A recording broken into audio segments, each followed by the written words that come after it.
vou tentar ir bem devagar hoje, que são assim, os últimos conceitos, é meio que um resumo de tudo que a gente discutiu até hoje.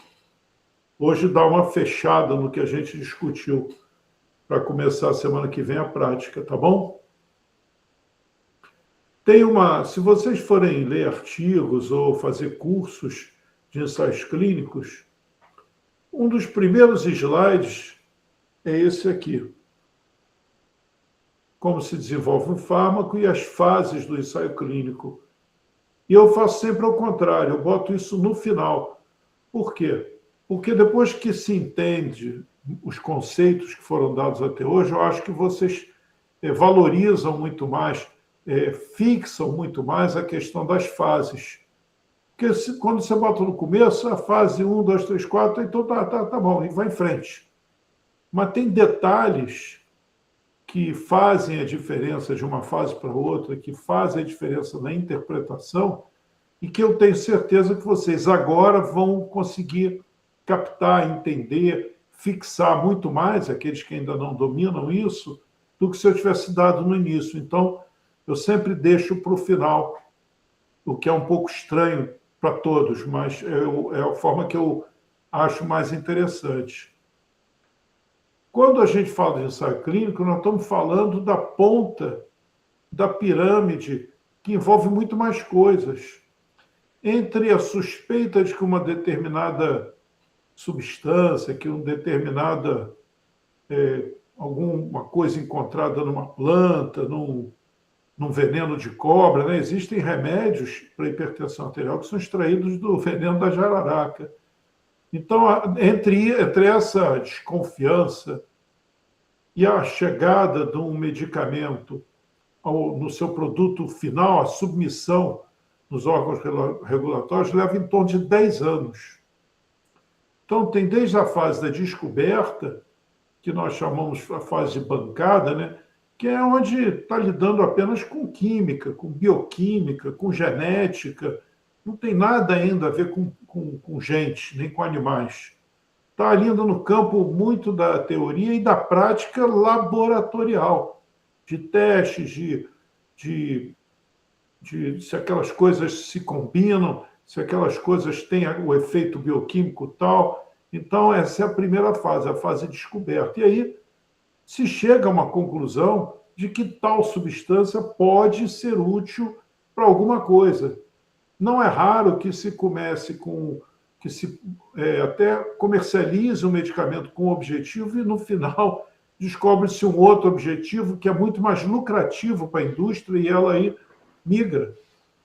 O maior exemplo disso é o Viagra, né, e outros medicamentos semelhantes. Eles foram desenvolvidos inicialmente para hipertensão arterial pulmonar, sildenafil, que é uma condição de saúde incomum.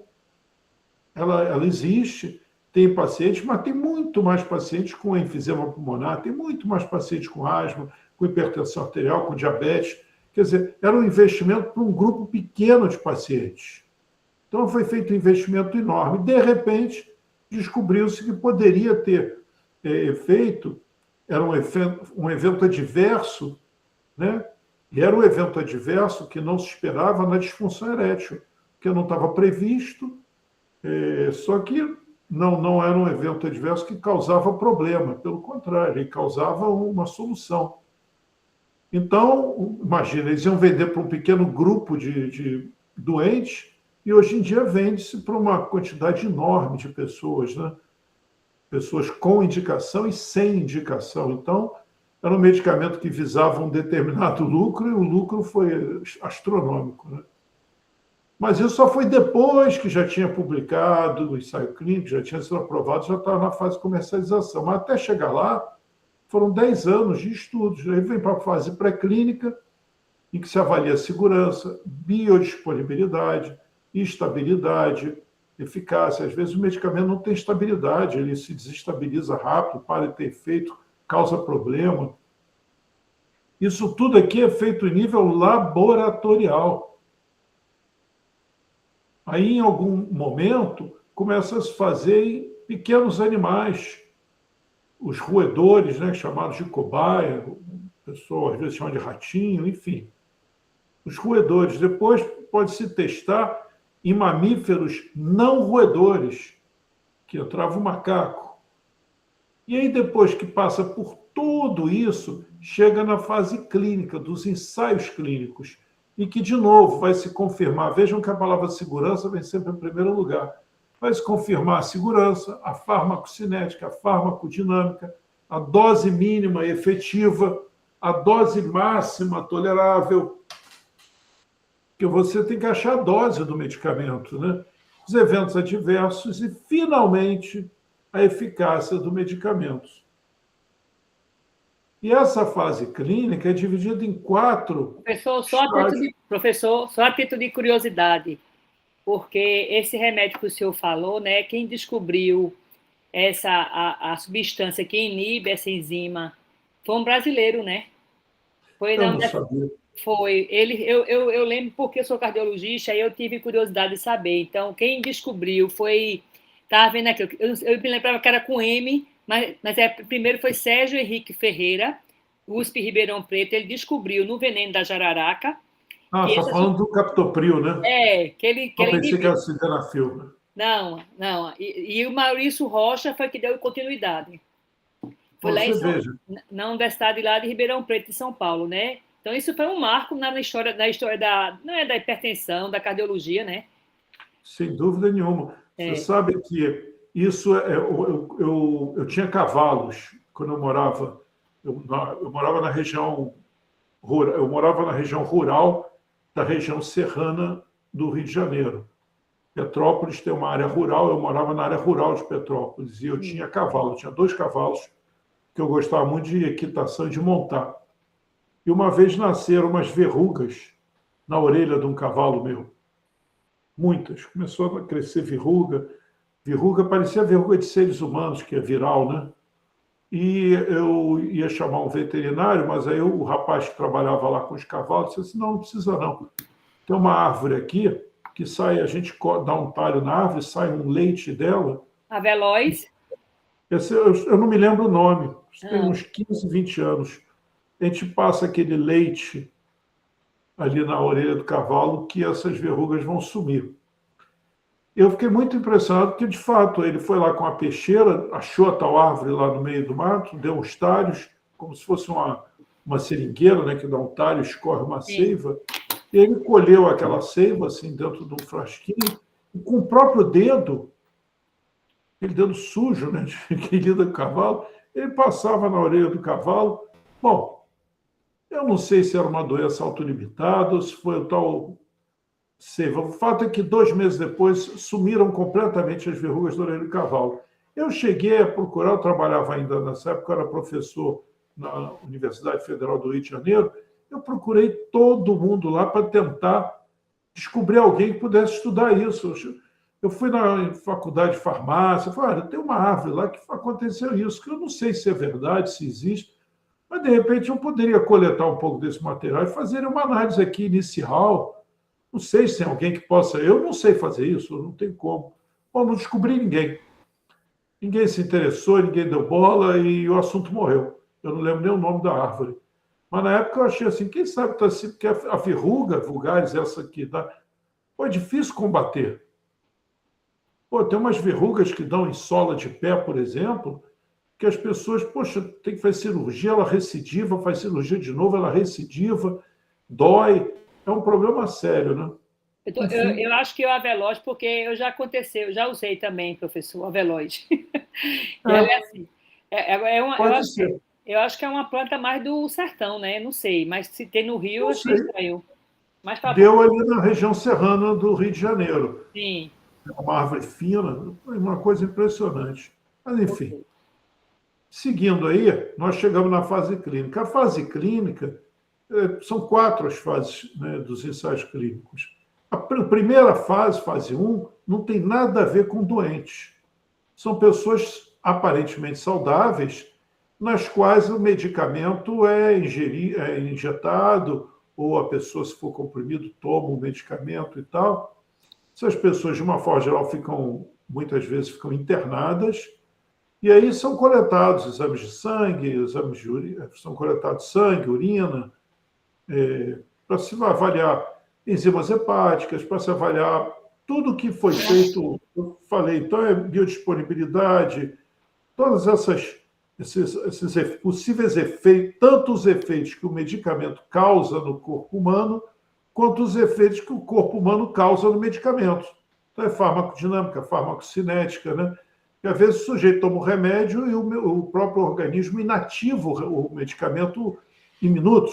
Então, aí tem que começar. Aí vai ver qual é a fase, a dosagem mínima para alcançar aquele pico que foi pré-determinado como o que funcionaria, qual a dose máxima tolerada. Olha, passou dessa dose, começou a aumentar a enzima hepática.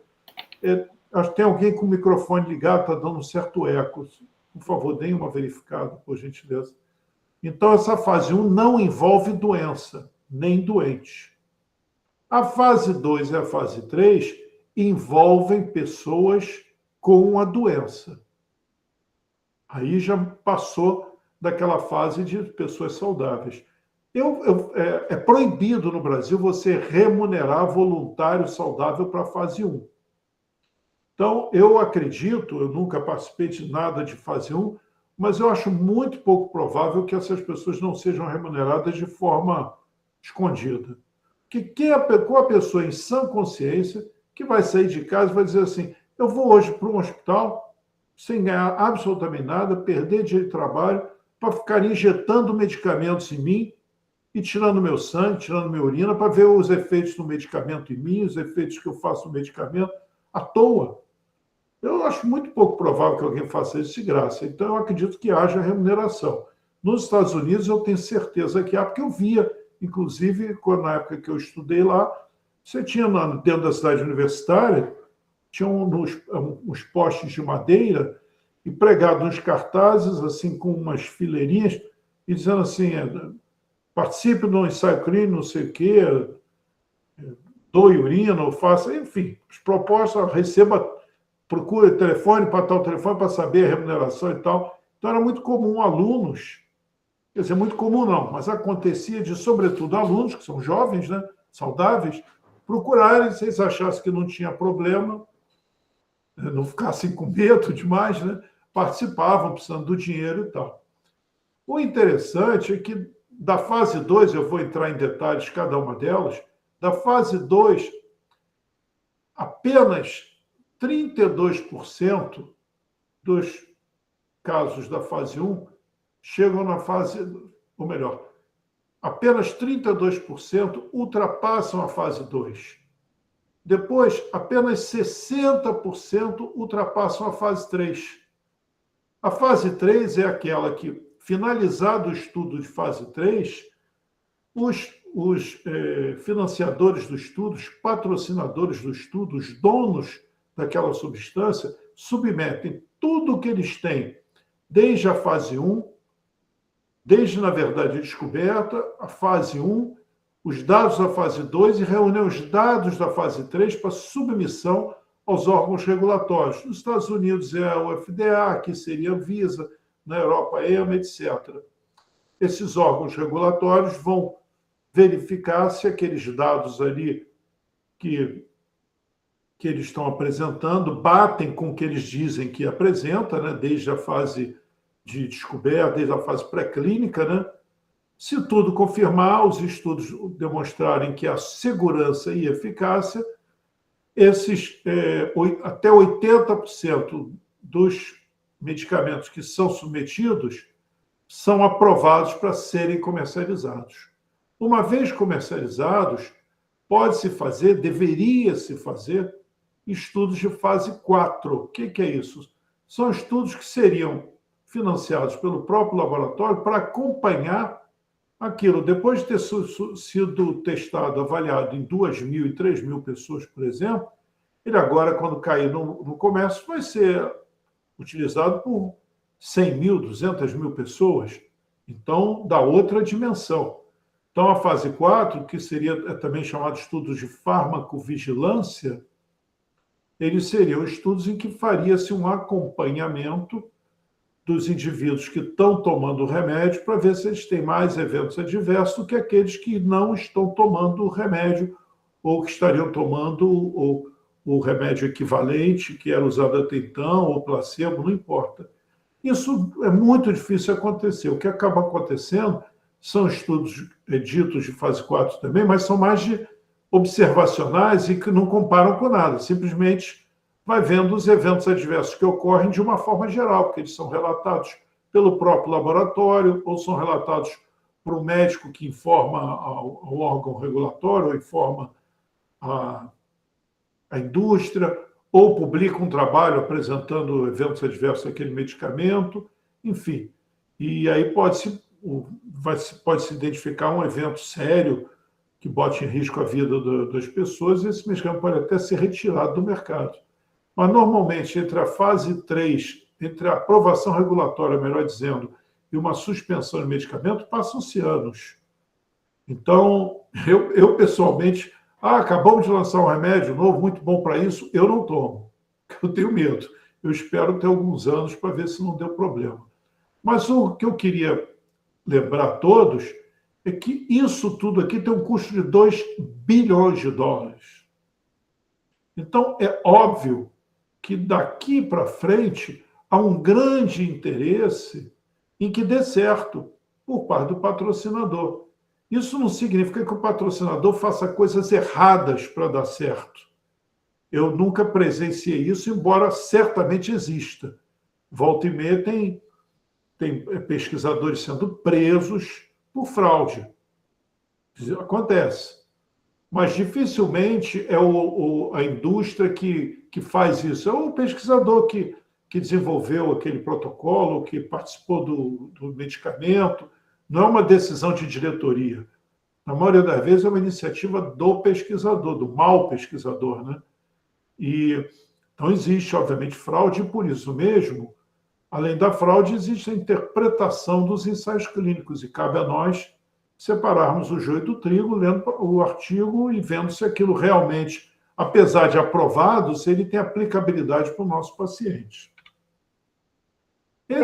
Professor, mas o senhor acha que isso aí a gente teve um grande estudo, inclusive com aquela droga, espironolactona, que foi violado os dados na Rússia.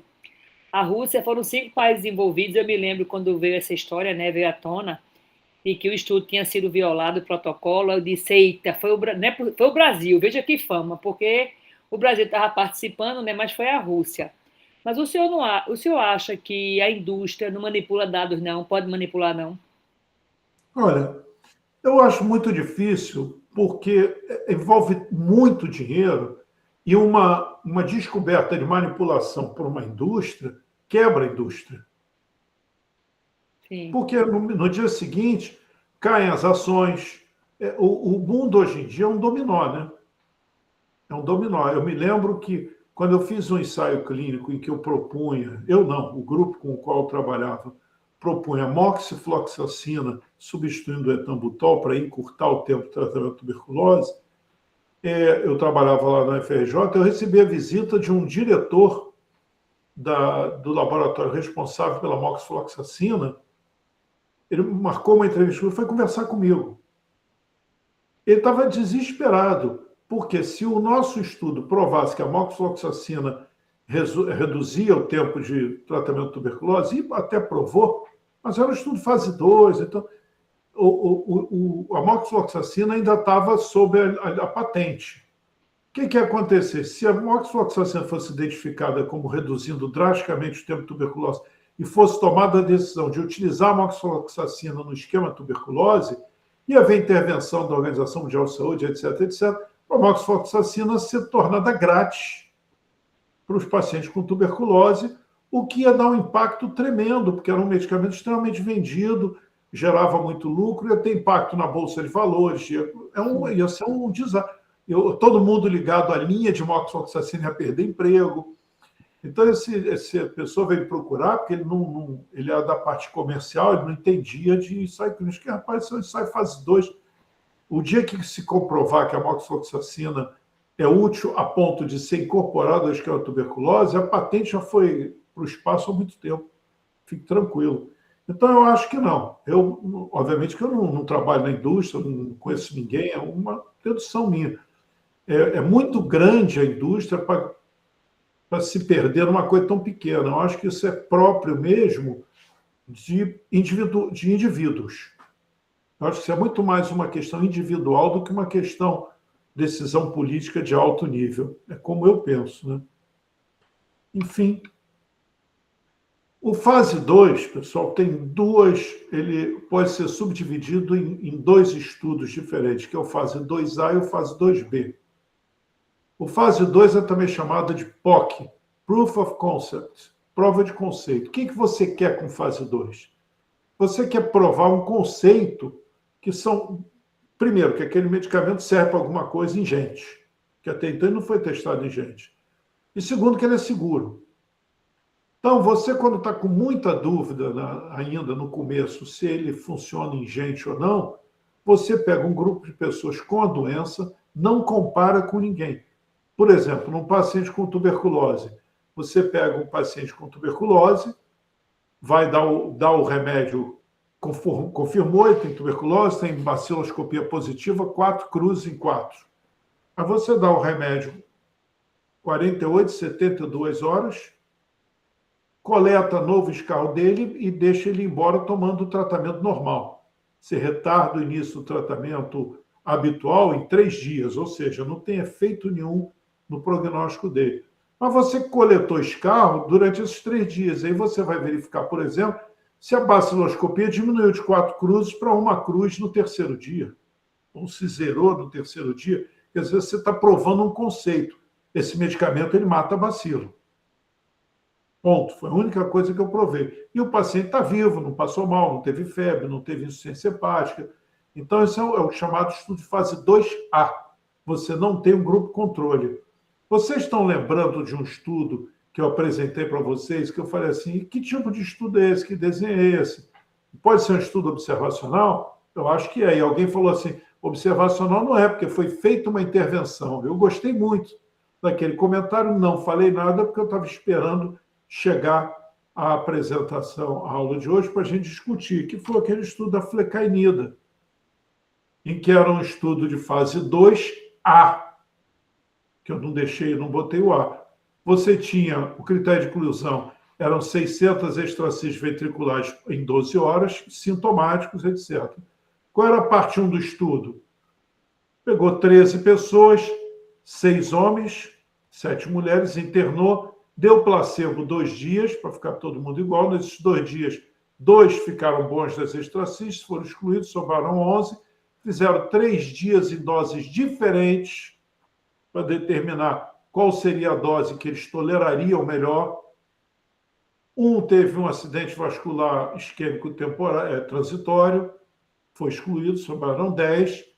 Fizeram 3 dias de placebo de novo para fazer um washout, e aí deram alta ambulatorial durante 14 dias, tomando a dose de flecainida que eles decidiram aqui que seria a mais adequada. Os sujeitos foram acompanhados 14 dias, 9 tiveram resposta completa, 1 teve resposta parcial. Esse é um estudo de fase 2A. Foi uma prova de conceito. Qual foi o problema desse estudo? Do estudo em si, nenhum. O problema foi as pessoas utilizarem esse estudo para poderem dar esse medicamento. Não pode utilizar um medicamento por causa do estudo de fase 2A, nem no estudo de fase 2B. Esses estudos são estudos de prova de conceito, apenas. Eles sugerem fortemente que aquele medicamento realmente faça o que dizem que ele faz. Não faça o que dizem que ele não faz. Ele não mata, ele não dá insuficiência hepática, ele não dá infarto, e ele faz o que dizem que faz. E aí, nesse momento, gerada essa hipótese, você vai para o ensaio clínico de fase 3. Depois do ensaio clínico de fase 3, você pode utilizar. Você pode perguntar, mas Marcos, se for um ensaio clínico de fase 2, você acabou de dizer que o ensaio clínico precisa ser de fase 3 para ser aprovado pelos órgãos regulatórios. Como é que eles tinham acesso ao medicamento? Esse medicamento já existia para outra indicação. Ele já estava lá, ele já era disponibilizado no mercado. O problema é que avaliaram ele para essa indicação e aí, baseado no estudo de prova de conceito, saíram prescrevendo, que é um erro. Hoje em dia, eu acho que isso não aconteceria, que isso aí tem uns 25, 30 anos. Porque hoje em dia as pessoas estão muito mais atentas a esse detalhe.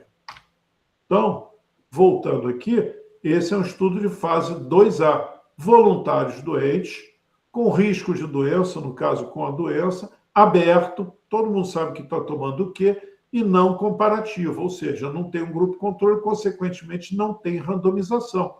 É um estudo fase 2A de prova de conceito. Ficou claro para todo mundo isso?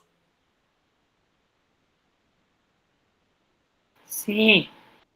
Beleza. Aí tem um segundo, mas todo estudo tem que fazer fase 2A e fase 2B? Não.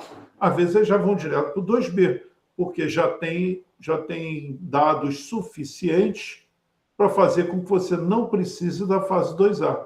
E o que seria a fase 2B? A fase 2B é esse ensaio clínico que a gente discutiu todo o tempo até hoje. Pode ser paralelo, pode ser fatorial, pode ser crossover. Você seleciona uma amostra de pessoas com a doença, estabelece critérios de elegibilidade, critérios de exclusão, decidido quem vai participar, você randomiza, um grupo toma um medicamento, outro grupo toma um placebo ou o tratamento habitual de eficácia comprovada e conhecida, acompanha um tempo, supondo que seja um ensaio clínico de fase 2B paralelo, e você vai ver se o grupo intervenção teve um número de eventos maior ou menor, depende do que você está medindo, em relação ao grupo controle. Só que você procura selecionar bem as pessoas, por quê? Porque você quer provar, sobretudo, segurança. Então, você tenta, na fase 2B, usar pessoas com o ideal é que a pessoa tenha apenas a doença que você vai estudar e nenhuma outra comorbidade, nenhum outro fator de risco, para que você avalie exatamente, especificamente, a ação daquela intervenção naquelas pessoas, purinho.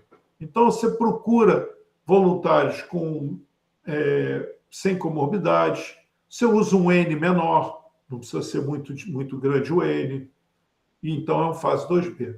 Aprovado no fase 2B, o fase 2B comprovou um efeito que não foi por viés, não foi por um acaso, você comprova um efeito daquele medicamento, você vai partir para a fase 3. É importante que vocês saibam que, se lembram de um conceito que eu falei, valor preditivo positivo? O que é valor preditivo positivo?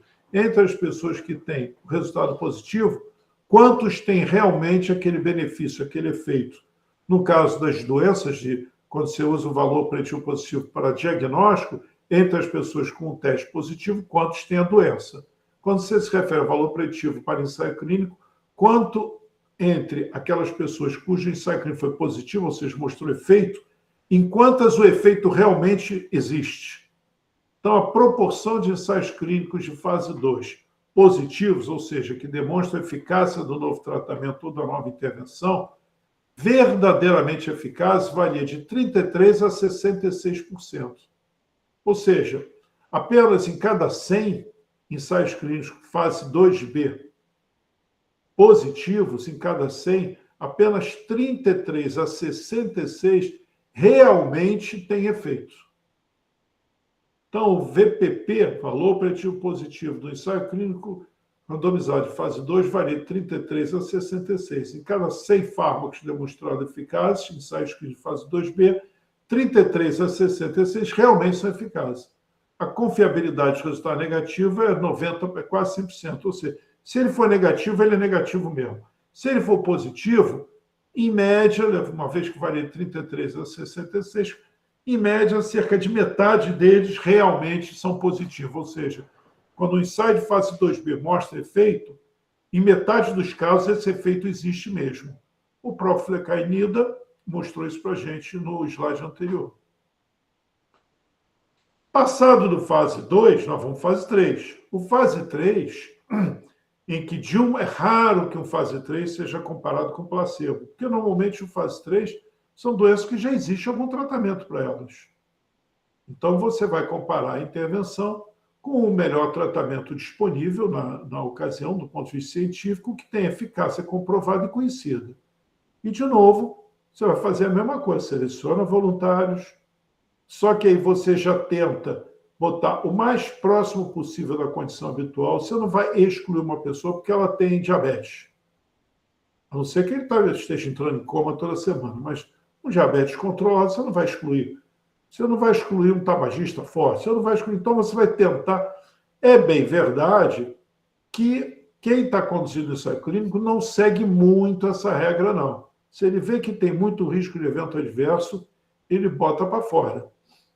Ele não deixa entrar no estudo, porque ele não quer arriscar o estudo, ele quer ter o maior N possível, porque ele tem uma série de interesses pessoais. Quando você participa de um ensaio clínico multicêntrico, ou seja, tem muitos centros envolvidos, quando vai publicar o artigo, não bota o nome de todo mundo participou, porque se você tiver 50 centros de pesquisa, cada centro de pesquisa tem 15 a 20 pessoas participando, você não pode ter um artigo com 300 autores. Normalmente é quem idealizou, quem escreveu o protocolo, etc. E, de uma forma geral, os coordenadores de centro de pesquisa que incluíram mais pessoas. Então, se o total do estudo é 2.000 pessoas, você incluiu 400, você vai entrar como primeiro autor. Melhor, você vai entrar como autor do artigo também. Então, para a carreira acadêmica, porque você ser autor de artigo, diferentemente do que algumas pessoas acham, não é uma questão de vaidade.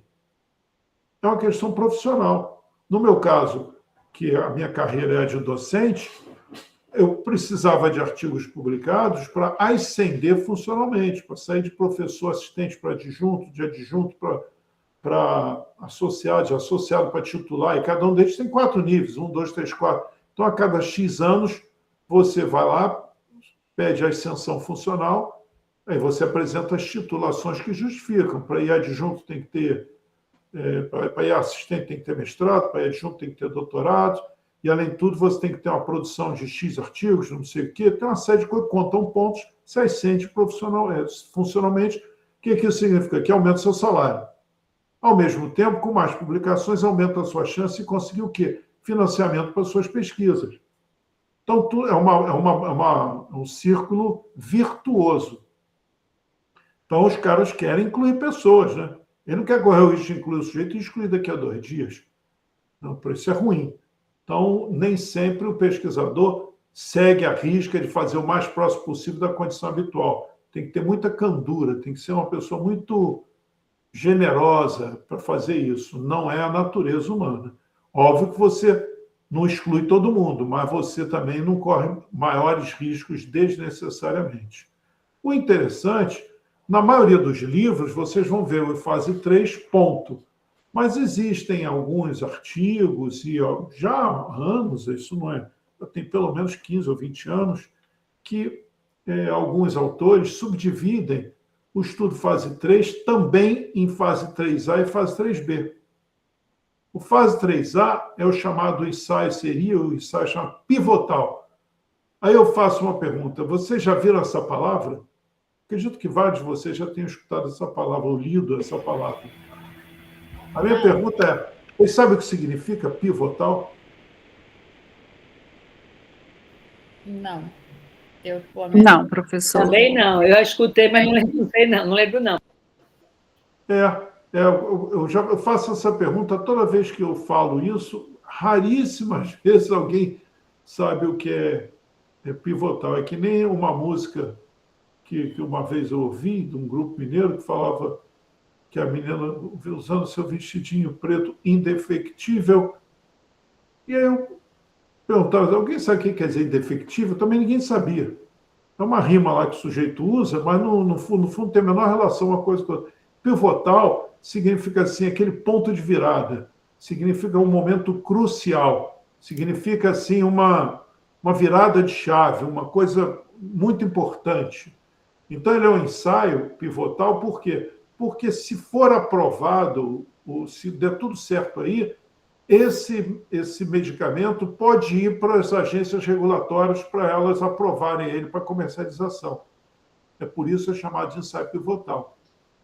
Ele avalia, obviamente, segurança e eficácia, Normalmente, quando fala estudo fase 2, a ordem é assim, segurança e eficácia. Quando fala estudo fase 3, habitualmente vem eficácia e segurança. Quer dizer, a segurança continua sendo importantíssima, mas nesse momento já se vê também muito a eficácia. E ele apoia as alegações que o patrocinador fez às autoridades regulatórias. O patrocinador diz assim, esse remédio aqui baixa a pressão. Esse estudo, já foi mostrado isso na fase pré-clínica, já foi mostrado no estudo fase 2, prova de conceito 2A, já foi provado no fase 2B, aí faz o ensaio fase 3. O ensaio fase 3, que, poxa, normalmente é um número muito grande de pessoas, vai de 500 a 3.000 pessoas, em média. Então, olha aqui, esse estudo com 2.500 pessoas comprova tudo o que eu havia dito até então sobre medicamentos. E aí cabe ao órgão regulatório aprovar, dar andamento na regularização para futura comercialização daquele remédio. Porém, esse estudo ele é realizado antes de qualquer aprovação. Você faz o estudo e envia para o FDA, por exemplo, o FDA dá a primeira aprovação. Os medicamentos, isso é uma questão burocrática que não interessa muito a gente, mas para vocês saberem que existe. Os medicamentos precisam de 2 aprovações. Então, a primeira aprovação é a aprovação da indicação. Olha, esse medicamento está indicado realmente para essa condição clínica, ele funciona. Agora vamos para uma segunda avaliação, que é a avaliação se ele pode ser comercializado. Então, existe a aprovação da primeira indicação e depois tem a obtenção da aprovação da comercialização, que seria o fase 3B. Aqui está a 3B, está aqui. 3B. 3A, 3B. Após a conclusão da fase 3A, o que seria isso? Continuaria coletando dados para poder informar aos órgãos regulatórios o melhor uso em contexto do mundo real. Ou seja, olha, esse remédio funciona muito bem em pessoas com doença grave, mas não funciona também em doença não grave, subpopulações. Então, continua aumentando, eles submetem a primeira documentação ao FDA, mas continuam depois analisando, incluindo, fazendo estudos com subpopulações, esperando aumentar o número para ter subpopulações com N suficiente, avalia a longo prazo os efeitos, etc. Então, o fase 2B iniciaria após a aprovação da primeira indicação e antes da aprovação de comercialização. E aí a aprovação de comercialização vai incluir, inclusive, a bula. Para nós, isso aqui não tem a menor importância. Isso aqui é problema dos patrocinadores com a FDA. Mas é quando falarem 3A e 3B, vocês saberem do que se trata. Agora eu quero fazer uma pergunta para vocês. Vamos supor que eu tenho um tratamento habitual para câncer de colo de útero avançado. E esse tratamento é quimioterapia 4 semanas, seguida de radioterapia por 8 semanas. Então, esse é o tratamento que é usado no hospital, todo mundo faz esse tratamento, é o tratamento habitual, eu sei que ele tem uma taxa de cura de X, uma taxa de recidiva de Y em tantos anos, tudo bem. Mas eu tenho uma nova proposta. Essa nova proposta é de um novo tratamento. Como é que eu faço? Minha proposta é com uma nova dosagem de radioterapia, com um novo aparelho de radioterapia. Eu não faço a quimioterapia, faço apenas a radioterapia. Então, aí chega um paciente que normalmente ficaria 4 semanas tomando quimioterapia e depois 8 semanas de radioterapia. Quando chegar um paciente para eu incluir na intervenção, o que eu faço? Eu fico as 4 semanas que ele faria quimioterapia dando um placebo, ou seja, apenas observando, e depois faço a nova radioterapia, ou eu faço direto a radioterapia e não espero as 4 semanas iniciais. O que vocês acham?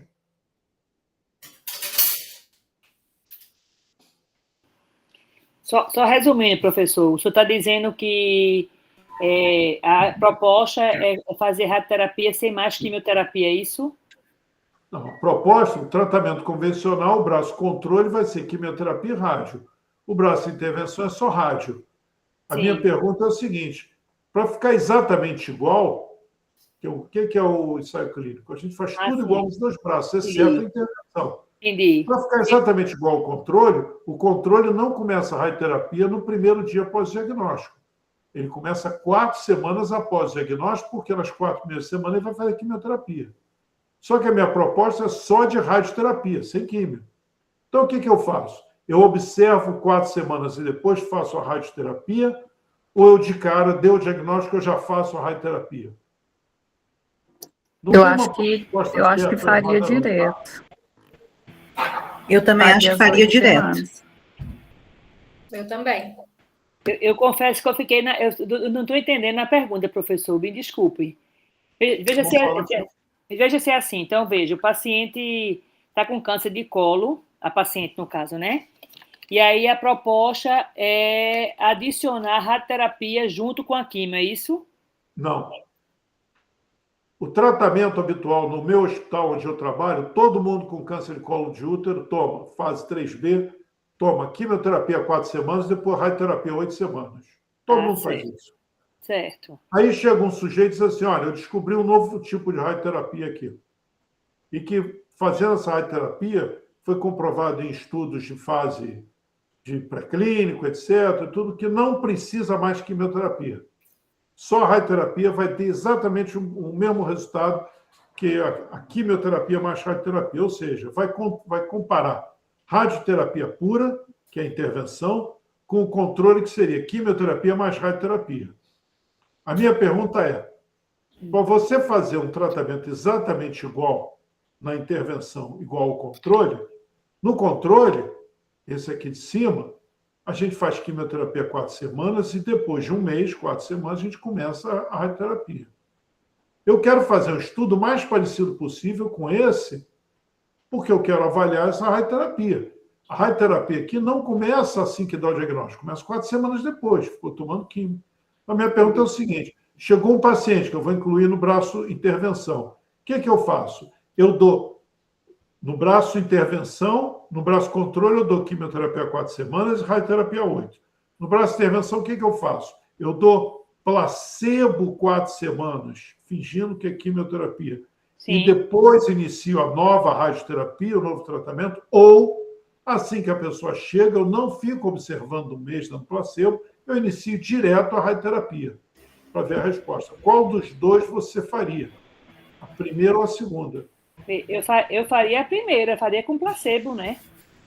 Eu faria então, direto. Você ia pegar um paciente com câncer e esperar 4 semanas para depois começar o tratamento? Mas a sua proposta não seria essa? Não, minha proposta não é nenhuma. Mas você não deixaria o paciente sem intervenção? É um paciente com câncer, você não deixa ele 4 semanas em observação. Não, mas tudo bem, mas aí você queria testar se essa nova radioterapia era melhor do que esse padrão químio mais rádio, não é isso? Isso. Então, tudo bem, a gente podia fazer, mas você teria... Como é que a gente ia afirmar que ela era melhor desse jeito? Pois é, a pergunta é exatamente como eu falei, não existe uma resposta certa ou errada. São 2 formas de abordagem. Isso foi discutido no artigo 1967. 2 anos antes de eu ir ao meu primeiro Fla-Flu, que foi em 1969, eu fui ver o Fluminense ser campeão, ganhando de 3-2 do Flamengo no Maracanã. E esse foi o ano que eu nasci, professor. Eu já sou de um pouquinho antes, né? Porque aqui eu fui ao Maracanã e me lembro muito bem do jogo. Mas, enfim, nesse ano, esses 2 sujeitos publicaram o seguinte, olha, a maior parte dos ensaios clínicos não compara as coisas no mundo real. Eles comparam as coisas no mundo da ciência, no mundo perfeito.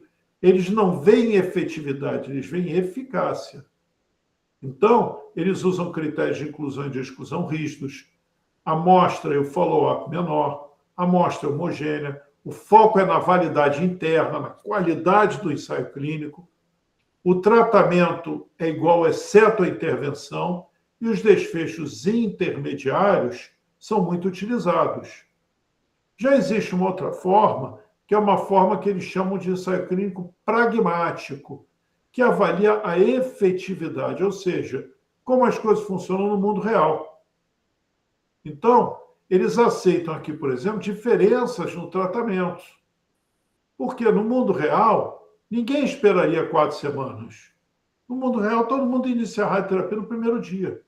No ensaio clínico, se o comitê de ética aprovar, o sujeito vai fazer placebo 4 semanas aqui. Por quê? Porque, do ponto de vista científico, metodológico, para garantir a validade interna, esse modelo aqui é o melhor. Mas o mundo real não é assim. O mundo real é assim. Chegou o paciente com câncer e começa a radioterapia imediatamente. Então, a maior parte dos ensaios clínicos tem uma abordagem exploratória, visando eficácia. Por que eu estou querendo chamar a atenção disso? Para nós termos cautela quando interpretamos os efeitos de um ensaio clínico. Eu já falei, eu falo muito tuberculose porque foi minha área de pesquisa a vida inteira.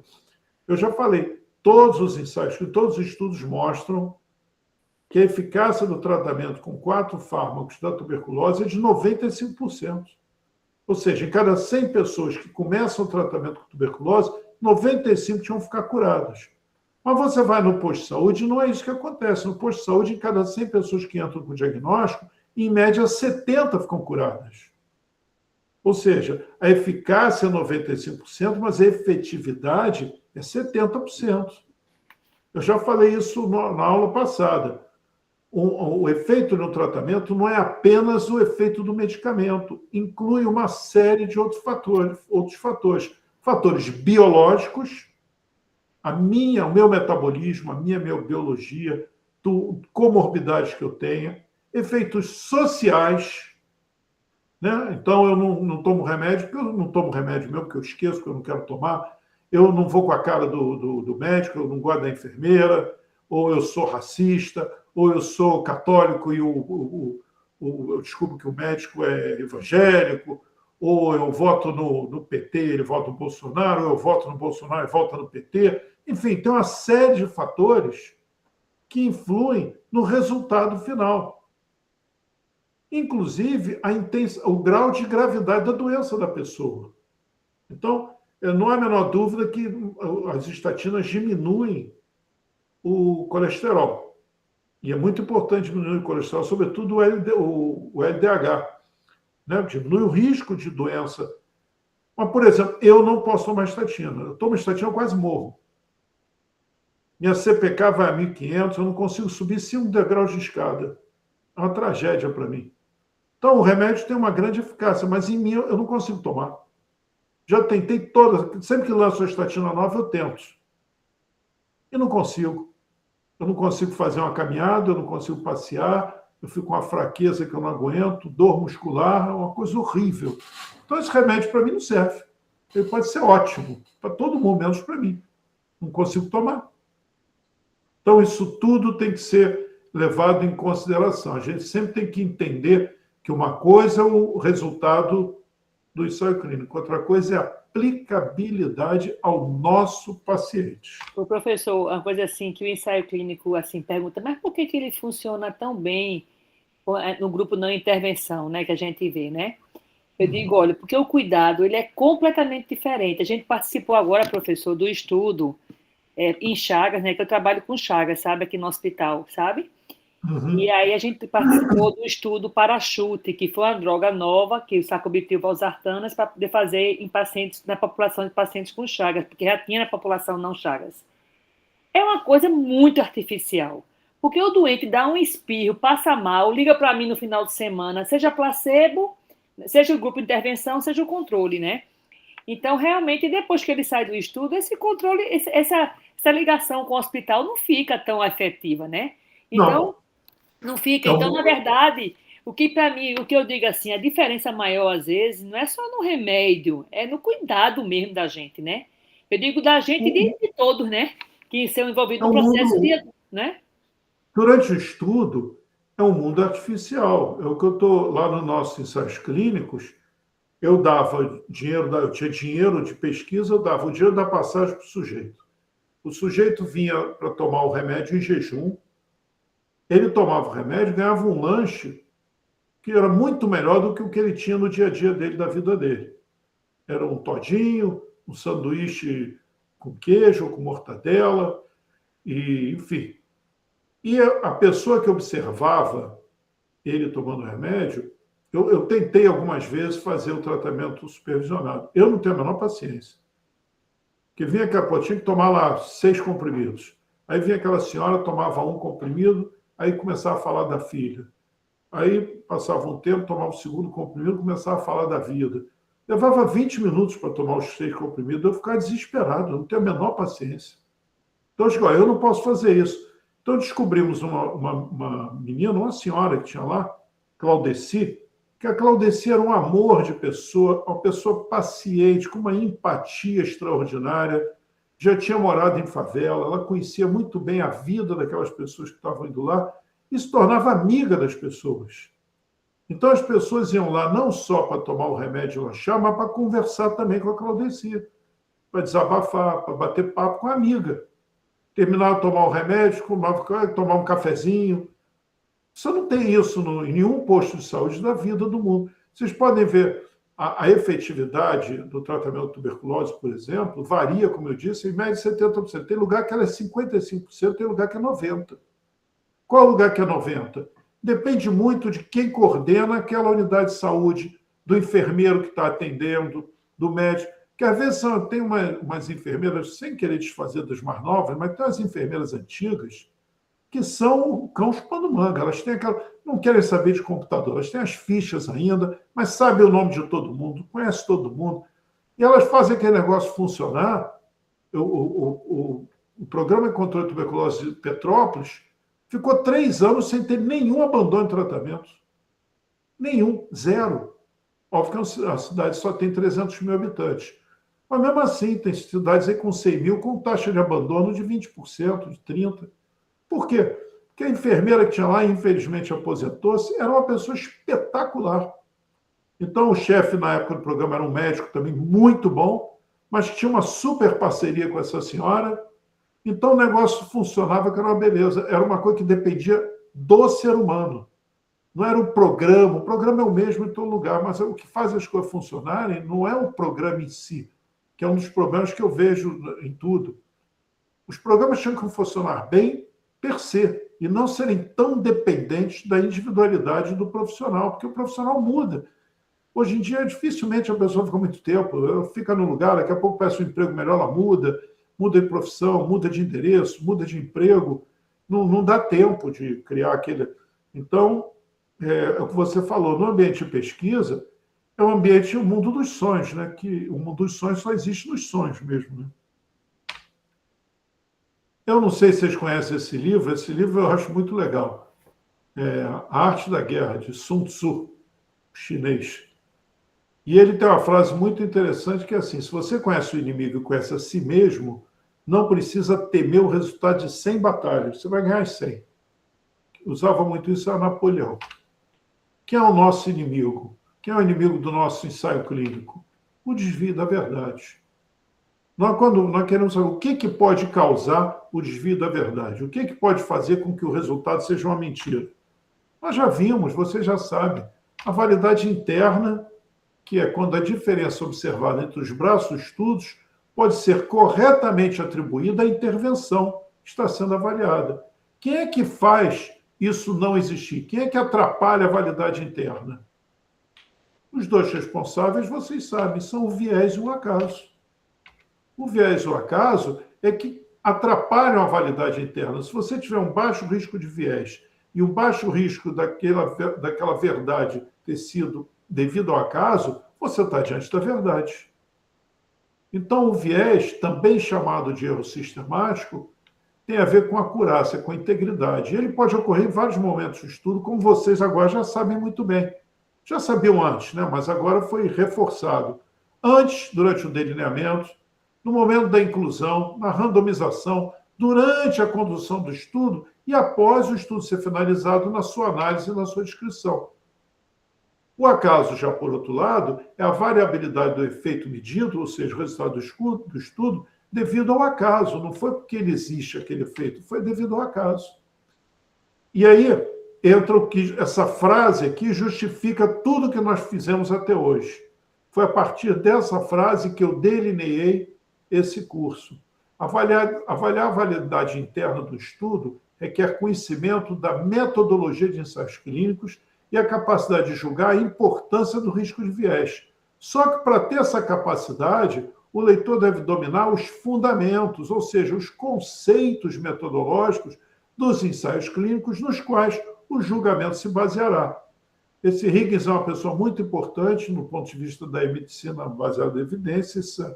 Esse é um artigo que tem muitos anos já, mas eu acho esse texto, assim, abriu minha cabeça. Não tem como avaliar olhando só guias, tem que conhecer os conceitos. E aí aqui é um resumo dos conceitos que nós já vimos e vamos agora reforçar. Ou seja, existem, eu mostrei para vocês, dei o link para vocês, um catálogo de vieses que tem miseravelmente 50 vieses. E volta e meia eu leio um novo viés que eu nunca tinha escutado falar. Então, fora aquele bando de vieses, tem 5 vieses que nós vamos focar quando nós fizermos a análise crítica de um ensaio clínico. O viés de seleção, o viés de atrito, o viés de performance e o viés de detecção. Nós já falamos sobre eles. E também o viés de confusão, que pode ser a confusão, por isso eu não gosto de chamar de viés, eu boto aqui ela pegando os dois. Por quê? Porque o fator de confusão, o fator de confundimento, ele pode ser por um erro sistemático, eu cometi um erro sistemático, mas pode ser também por um acaso. Ele pode ser devido ao acaso. Então, como eu acho que ele pode ser devido por um acaso, eu, diferentemente do que toda a literatura fala, eu não gosto de chamar de viés de confusão. Todo mundo chama, e se disser que não é viés, fica todo mundo zangado. Então, é viés de confusão. Mas, na minha opinião, do ponto de vista metodológico, raciocinando conceitual, se ele pode ser devido ao acaso, eu não posso chamar de viés. Então, eu coloco nessa figura que foi criada por mim, com base nessas 3 referências que seguem abaixo, eu boto o fator de confusão, tanto devido a um viés quanto devido a um erro. Mas o importante é que a gente tem que verificar se há fator de confusão ou confundimento. E a variação devido à chance. E é sobre isso que nós vamos falar agora. Como é que é o viés de seleção? Você já sabe que tem 2. Tudo agora vai ser muito fácil, porque vocês já conhecem tudo isso. Quais são os viés de seleção? Quando eu seleciono a amostra e no momento da randomização. São os 2 momentos que eu posso introduzir um viés de seleção. Quando eu seleciono a amostra, eu posso selecionar pessoas só que me interessem, né? Não selecionando para o estudo pessoas que eu acho que vão trazer problema, que não vão responder bem ao tratamento. Eu posso introduzir um viés de seleção nesse momento. Mas eu também introduzo um viés de seleção se eu não fizer a randomização adequadamente. Porque se eu não fizer a randomização adequadamente, eu posso selecionar quem vai tomar um medicamento ou quem vai tomar outro. Então, nós temos 2 momentos para viés de seleção. E como é que eu avalio se houve viés de seleção ou não? Com relação à seleção inicial, eu vou comparar a amostra com os meus pacientes. Eu achei engraçado. Nesse estudo aí, todos os pacientes têm 50 anos ou menos, com essa doença X aí. Mas no meu ambulatório, todo mundo que chega com essa doença tem 45 anos ou mais. Pô, esse cara selecionou esses pacientes aí. Não é possível. Não está batendo com a minha população. A amostra dele não bate com a minha população de pacientes. A amostra de participantes não bate com a minha população de pacientes. Então, eu posso desconfiar que houve um viés de seleção comparando as características da amostra com as características do meu paciente. Então, essa é a primeira forma que eu avalio. Eu avalio isso como? Olhando a tabela 1. Né? Vou ver lá as características. Todo ensaio clínico tem tabela 1. E outras coisas. Na própria tabela 1 também, eu vou ver se a randomização funcionou. Como? O braço intervenção e o braço controle têm que ser semelhantes entre si.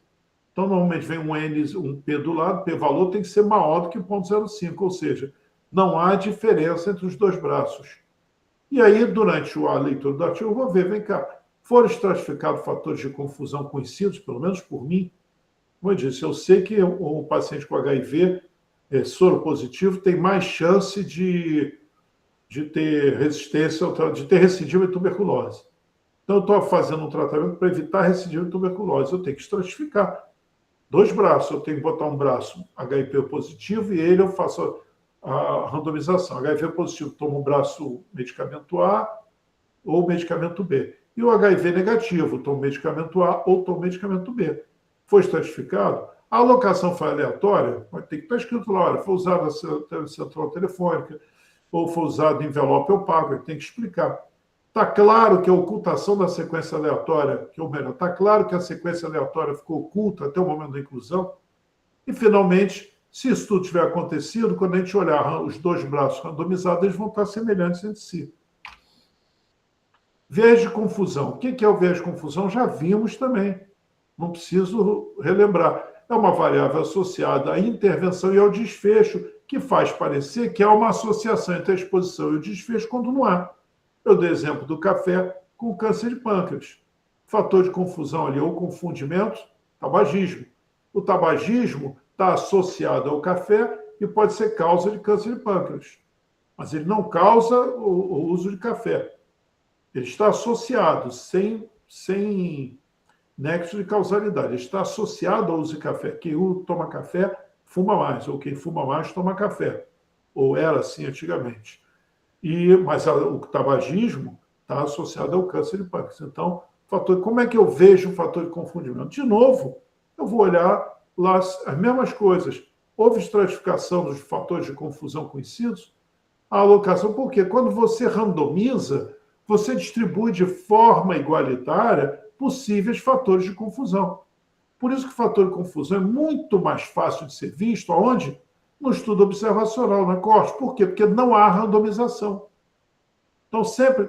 Agora, essa semana passada, Maria da Neve, a cardiologista, deve ter visto.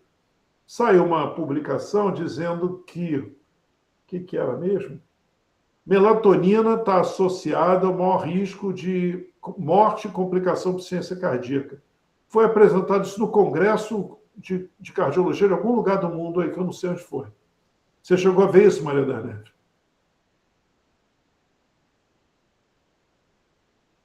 Alô? Tem alguém aí? Foi melatonina ou pregabalina? Vi pregabalina. Pois é. Enfim. Está todo mundo que toma melatonina, está assustado, não sei o quê. Eu não li o artigo e tudo, mas eu já de cara vi que é um estudo observacional. Se é um estudo observacional, tem um fator, já falamos isso, tem um viés de confusão, que é o viés da pessoa. Quem usa melatonina provavelmente tem insônia. Né? E aí, será que essas pessoas têm mais diabetes, mais hipertensão, mais não sei o quê? Eu não sei, porque eu não li. Mas o fato é que você chegar a fazer uma declaração, começa a publicar no jornal, a partir de um estudo observacional, no estudo de coorte, é um erro muito grave, porque esse estudo ele é capaz de gerar uma hipótese apenas. Hipótese essa que tem que ser testada no ensaio clínico.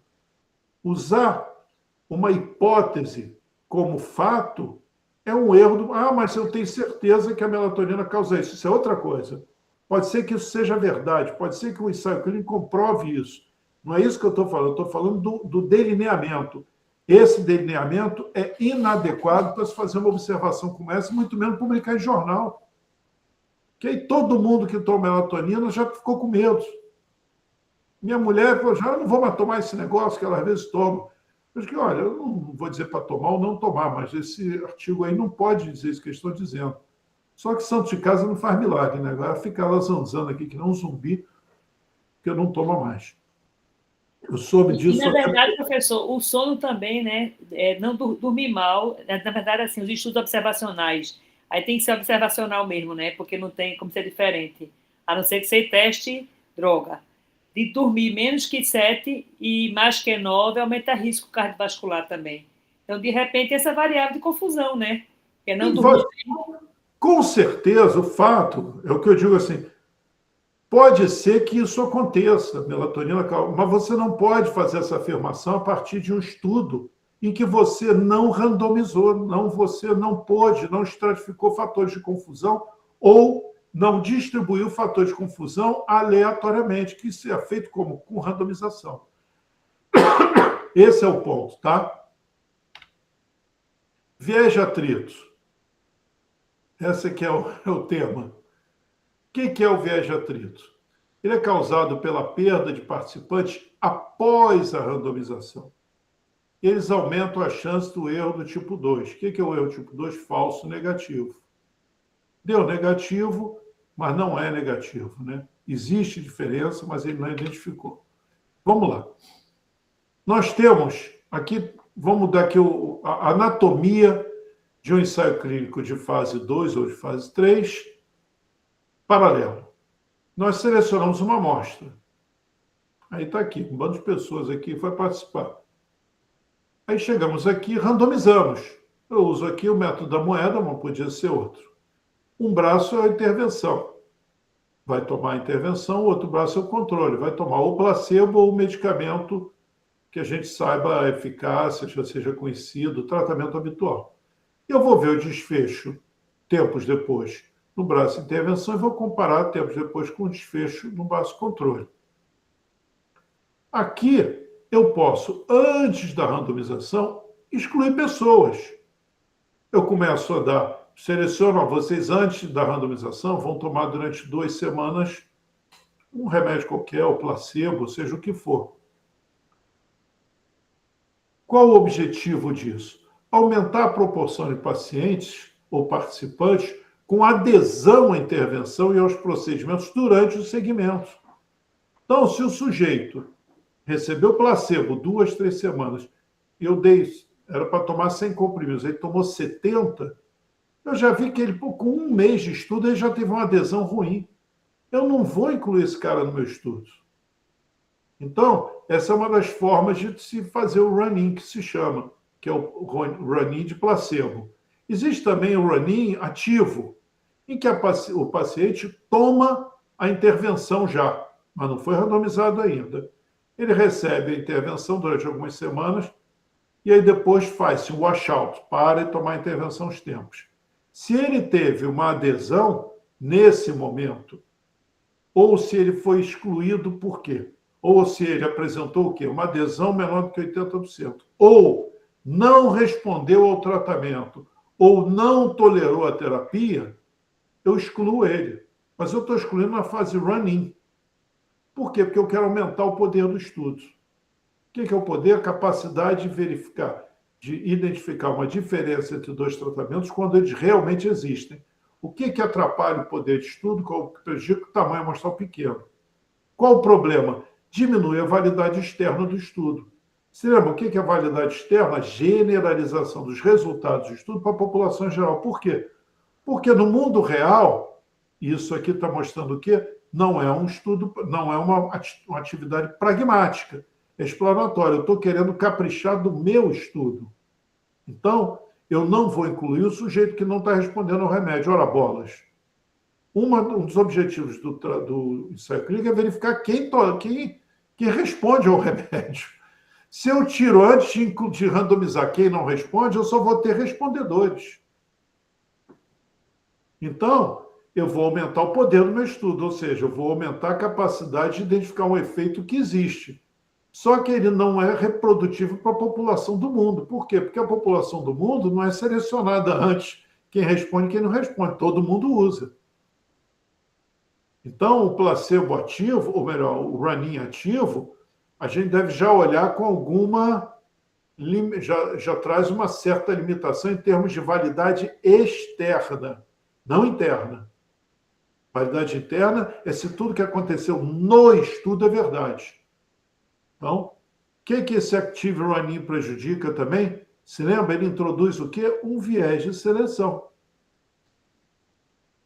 Será que eu falei aqui? Participantes do estudo diferem da população de interesse. O que é a população de interesse? A pessoa do meu ambulatório. Então, se eu faço um run-in ativo, eu introduzo um viés de seleção no meu estudo, o que atrapalha, o que causa o quê? Um problema para a validade externa do estudo. Alguém não entendeu isso? Beleza. Agora, se eu excluo, como eu disse, antes da randomização, pode comprometer tanto a validade externa quanto a variação dos eventos adversos. Porque, como eu mostrei ali, eu tirei quem não respondeu e tirei quem apresentou evento adverso. Mas isso não compromete a validade interna. Não enviesa a comparação dos tratamentos na amostra selecionada. Então, agora nós temos uma segunda parte. É quando a perda, e isso agora é que é o viés de atrito, que a perda antes da randomização não é chamado viés de atrito. Viés de atrito vai prejudicar a validade interna do estudo. Isso que eu falei ali é um viés de seleção que ocorre na seleção de amostra antes da randomização. Após a randomização, o que a randomização faz? Ela faz com que a comparação dos resultados ocorra com baixo risco de viés de seleção e de confusão, porque designa aleatoriamente o sujeito para tomar o medicamento da intervenção ou o controle. Ué, mas você não falou que a de seleção era antes da designação? Sim, como eu falei já naquele outro slide, você pode ter viés de seleção no momento da seleção da amostra e no momento da randomização, porque se eu não randomizar adequadamente, eu vou selecionar quem vai tomar a intervenção e quem vai tomar o controle. Portanto, se eu tiver perdas ao longo do ensaio clínico, depois da randomização, eu vou afetar o quê? Esse equilíbrio que a randomização causou. Eu vou introduzir um viés, porque a amostra que permanecer no estudo não vai ser mais igual àquela que tinha sido designada ao acaso pela randomização. Vai comprometer a validade interna. Enquanto a seleção da amostra antes da randomização compromete a validade externa do estudo, a perda, o viés de atrito, ele causa, ao introduzir um risco de viés de seleção e um risco de viés de confusão, que são os dois viéses combatidos pela randomização, conforme eu já expliquei em aulas anteriores, várias vezes, né? Sobretudo na aula passada, eu frisava bem, randomização evita viés de seleção e viés de confusão. Se eu tenho perdas, eu mudo a forma desses dois braços de estudo, comprometendo, assim, a amostra final, que pode ter um viés de seleção ou um viés de confusão. Consequentemente, compromete a validade interna do estudo. Possíveis diferenças entre os indivíduos que deixam o estudo e os que continuam podem introduzir um viés nos resultados chamado viés de atrito. Então, o viés de atrito é isso que ocorre quando há uma perda grande de pessoas depois da randomização, modificando a amostra final. Por quê? Porque a amostra final vai ter pessoas com características diferentes das pessoas que saíram do estudo, porque as pessoas que saíram do estudo saíram por algum motivo, que os difere daqueles que permaneceram. Existem vários motivos para o viés de atrito. Eu vou falar sobre alguns que precisam que sejam um pouquinho mais explorados. Por conta de eventos adversos. O sujeito começa a ter muito evento adverso, sai do estudo. A withdrawal, que é a retirada, que eu vou detalhar um pouco à frente. Desfecho pré-tratamento, ou seja, o sujeito foi randomizado antes mesmo de tomar o remédio, ele já, vamos supor que o evento adverso seja morte, ele morre antes de tomar o remédio, ou ter um infarto antes de tomar o remédio. Desvios do protocolo, morte, insatisfação com a eficácia do tratamento, o sujeito entrou no estudo, não está melhorando nada, quer saber, eu vou sair desse troço, está resolvendo nada, está me dando um trabalho danado, fica toda hora falando comigo. Dropout e drop-in, vou explicar melhor na frente. E a perda, sem motivo nenhum. Simplesmente o cara sobe, ou muda de endereço, ou decide que não quer mais, e pronto. Tem duas formas de desvio de protocolo. Vou dar um exemplo. Nós vamos fazer um estudo, um ensaio clínico, que é um antibiótico profilático para um procedimento cirúrgico qualquer, de dentário, por exemplo. Para arrancar o dente, tem lá um antibiótico que eu dou profilaticamente. Então, eu randomizo para um braço para tomar um antibiótico, outro para tomar outro. Aí, depois da randomização, por um acaso, houve um desvio do protocolo e 20% dos pacientes do braço experimental que eram para usar o antibiótico do braço experimental não usam o antibiótico do braço experimental. Ou usam o tratamento do braço controle, que pode ser placebo ou pode ser um outro medicamento. Mas o sujeito era para tomar o medicamento A, e ao invés de tomar o medicamento A, ele foi designado por randomização para tomar o medicamento A. Ele vai tomar o B, que você faz? Você exclui ele do estudo? Você analisa ele como se ele estivesse sendo do braço controle, já que ele tomou o medicamento do braço controle? Segunda forma de desvio de protocolo. Inegibilidade após a randomização.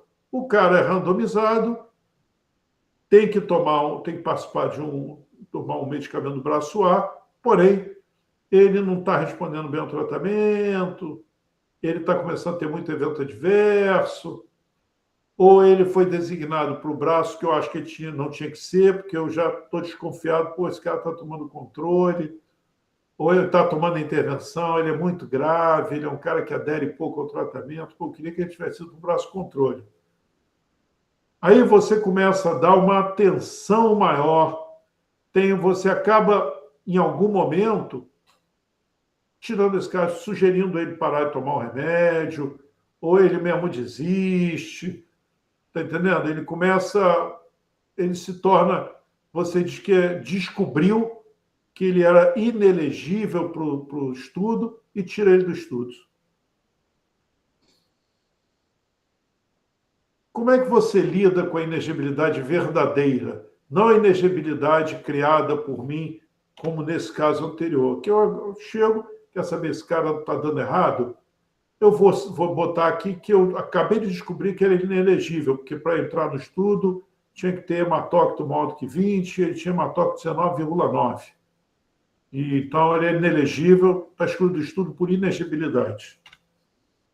Essa é uma inegibilidade inventada. Mas como é que eu lido com a inegibilidade verdadeira?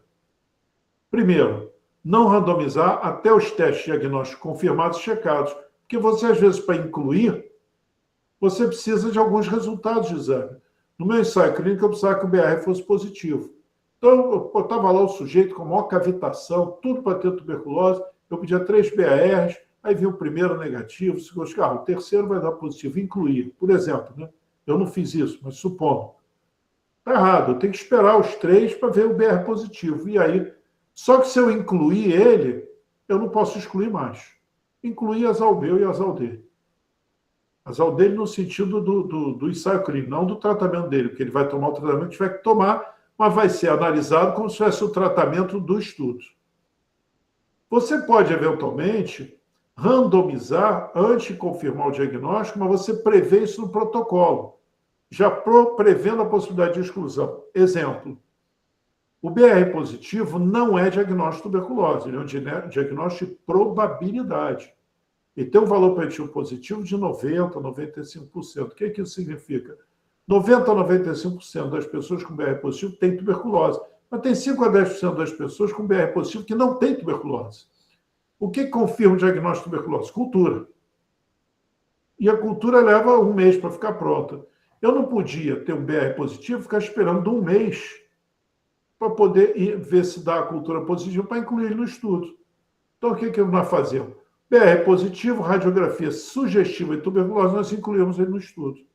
1 mês depois, vimos a cultura. Se por um acaso, dessa falta de sorte, da cultura contaminar, ou vir negativa, ou crescer uma micobactéria não tuberculosa, ou seja, negativa para tuberculose, a gente excluía ele do estudo, mas excluía tendo previsto isso, estava previsto no protocolo, porque a confirmação do diagnóstico levava 1 mês, não podia ficar 1 mês sem dar o tratamento, sem incluir a pessoa. E se nós dessemos o tratamento padrão durante 1 mês, não tinha como incluir depois. Outra coisa, você pode confirmar, randomizar antes de confirmar o diagnóstico, e no protocolo não permitir a possibilidade de exclusão. Isso tudo foi extraído desses artigos que eu falei do PETO, que é um artigo enorme, são 2, na verdade, dele, que são, assim, pedras angulares, são pivotais para ensaio clínico. Outro exemplo que eu dei lá de viés de atrito é quando desfecha pré-tratamento. Então, por exemplo, acabou o estudo, 14 desfechos do braço de intervenção e 2 no braço placebo morreram antes do início do tratamento ou antes de 7 dias de tratamento. Aí o autor retira da análise sob o argumento que os desfechos não estão relacionados ao tratamento. Não pode. Está randomizado para o braço A, vai ter que ser analisado no braço A. Se morreu, morreu no braço A. Não é para excluir. O dropout e o drop-in, que eu falei também lá, como causa de viés de atrito, o que é isso? O dropout, o participante sai do estudo, do braço de intervenção, ou porque o estudo é aberto, ele sabe que está no braço de intervenção e não está passando bem, né? Ou porque ele desconfia que está no braço de intervenção. Né? Se ele desconfia, ele tem evento adverso, ele desconfia que está no braço de intervenção, ou ele tem evento adverso e sabe que está no braço de intervenção, porque é o estudo aberto, ele vai e se manda. Entendeu? Ou se ele estiver no braço placebo e acha que não está tendo resposta ao tratamento, vou sair desse estudo, eu quero ter o remédio para ficar bom desse negócio. Então, é o sujeito que abandona o estudo porque desconfia de alguma coisa. E o drop-in é o contrário, é o cara que está no braço placebo, descobre que está no braço placebo e vai, e não fala nada, mas começa a tomar um tratamento fora do estudo. Ele fala com alguém e diz, o tratamento qual é? É moxifloxacina. Aí ele vai por conta própria, sem falar com ninguém, começa a tomar o moxifloxacina e em algum momento se descobre, ele mesmo avisa, eu comecei a tomar moxifloxacina. Mas você é do braço placebo. Pois é, eu estou tomando moxifloxacina. Então ele entrou, é o chamado drop-in. Mas ele continua sendo analisado no braço placebo. E vocês vão ver muito essas três palavras em inglês. Withdrawal, exclude, missing data. Né? Professor, licença. Oi. Nesse caso, como que a gente avalia esse paciente? Porque acaba dando um viés, né? Não dá um viés. Quer dizer, é um viés de atrito. A exclusão, ele, ao fazer isso, como eu disse, eu estou discutindo as causas de viés de atrito. Então, é um viés. É o viés de atrito. Mais à frente, eu vou mostrar como nós lidamos com esse viés. Tá bom. Obrigada. Então, o withdrawal, que é outro que eu comecei aqui falando, tem 8 causas para viés de atrito. Principais, né? Podem haver outras, mas essas estão na literatura. Então, eu estou falando uma por uma o que significa. Para depois falar como lidar com isso. Então, o withdrawal é retirado da análise. Os participantes são deliberadamente excluídos da análise pelo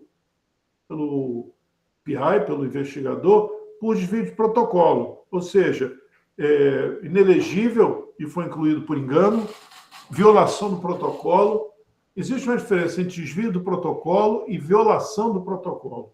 Desvio do protocolo é quando você faz alguma coisa diferente do que estava escrito no protocolo. Violação do protocolo é quando você faz alguma coisa diferente do que estava escrito no protocolo e essa coisa altera a integridade do estudo ou a segurança do participante. E aí o sujeito, o PI, tira o cara do estudo. Então ele bota retirar do estudo, decisão dele.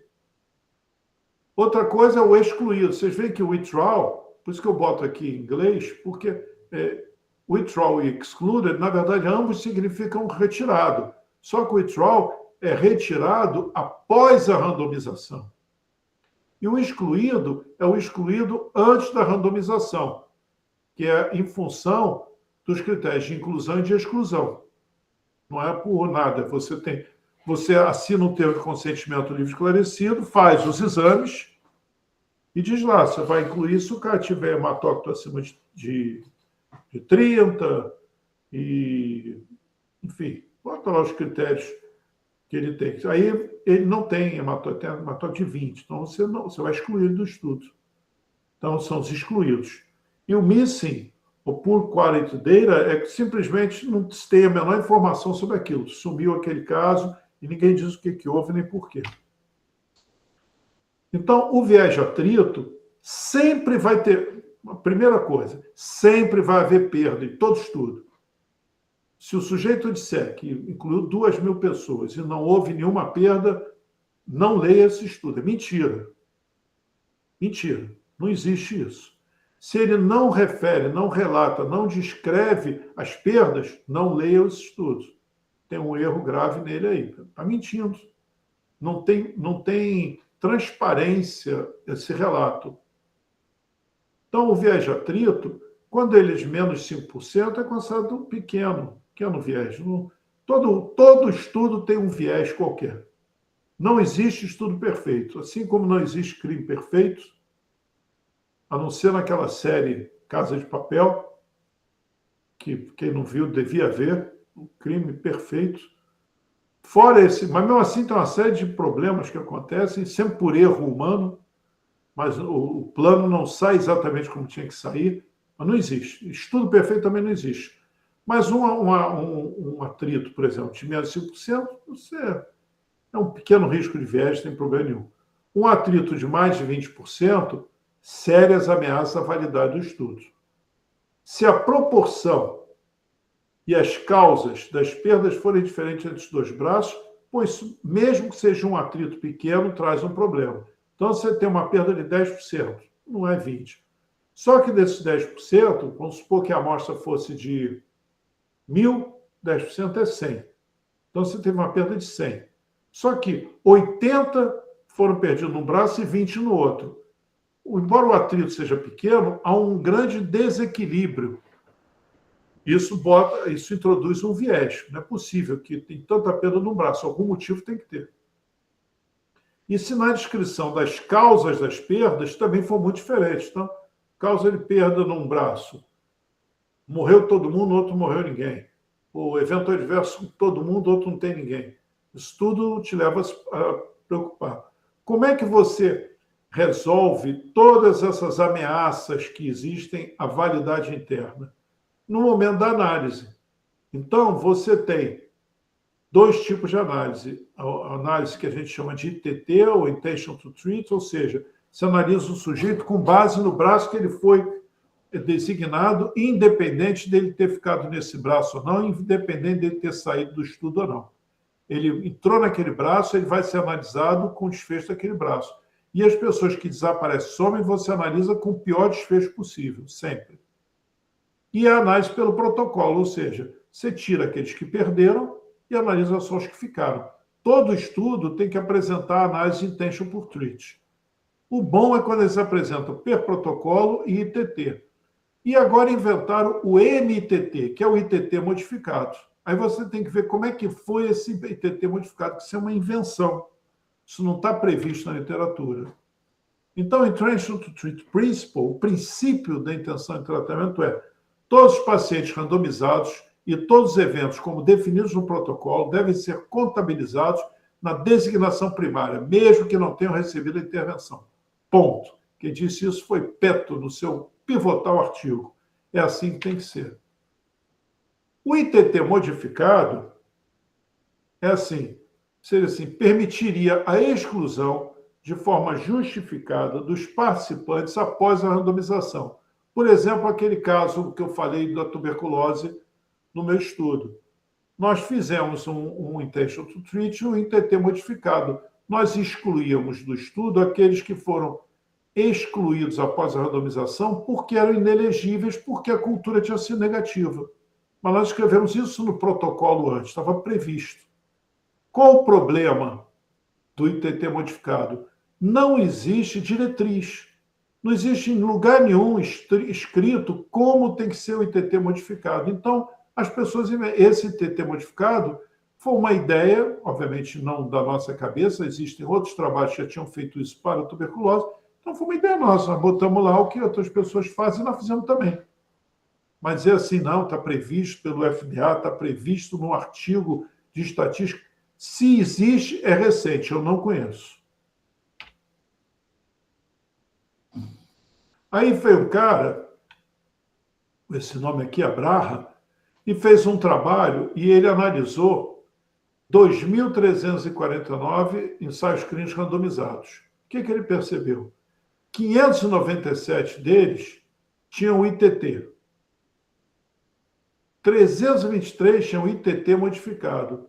E 1.429 não tinham ITT. Ou seja, fica muito difícil você valorizar ou valorar os achados desses ensaios clínicos que não têm Intention to Treat.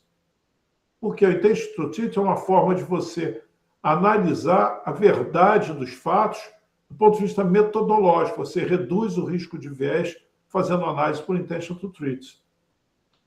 E outra coisa que esse autor ressalta é que os autores dos estudos com intention to treat modificado utilizavam esse termo, usavam de forma errada o termo intention to treat, porque, na verdade, o que eles faziam?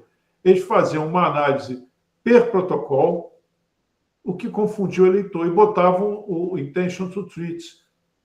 Em vez de botar, como é que você tem que botar? Análise pelo protocolo e análise por intenção de tratamento. Eles botavam análise de intenção de tratamento e botavam, na verdade, análise pelo protocolo. E botavam o ITT modificado, adaptando para não considerarmos as perdas deles e tudo, para dar um resultado melhor.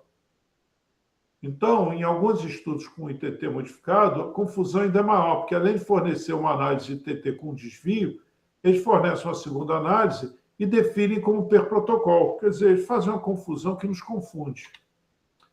Aí, o Aki, esse autor, esse é um artigo legal, Maria das Neves talvez se interesse em ver, em que eles fazem o seguinte: eles analisam 235 estudos e 13%, foi uma revisão sistemática, né? 13% deles não relataram se houve perda, que é grave.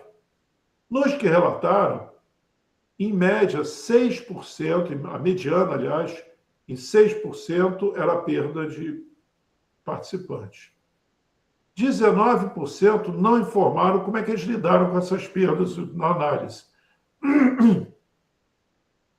E o método mais comum entre os que informaram era a análise de sobrevivência, análise de sobrevida, mas isso nesse momento não importa. O que importa aqui? Que é isso que eu quis trazer hoje em função da pergunta da Maria da Neve. Eles fizeram um cenário simulado. Eles pegavam, assim, aquele estudo que teve, né, perda no braço A e no braço B. Então, eles pegam o seguinte, fazem o seguinte: faziam uma análise considerando que nenhuma perda de nenhum dos dois braços teve evento final. O que é o evento? É o desfecho. Vamos supor que o desfecho fosse infarto agudo do miocárdio.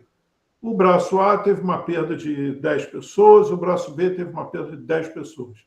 Eles fizeram uma nova análise de resultado, considerando que nem os 10 do braço A, nem os 10 do braço B tiveram infarto agudo do miocárdio. O que eles perceberam? Que 19% dos estudos perderam significância. Mas isso não é uma análise super generosa. Depois fizeram uma que jogava contra.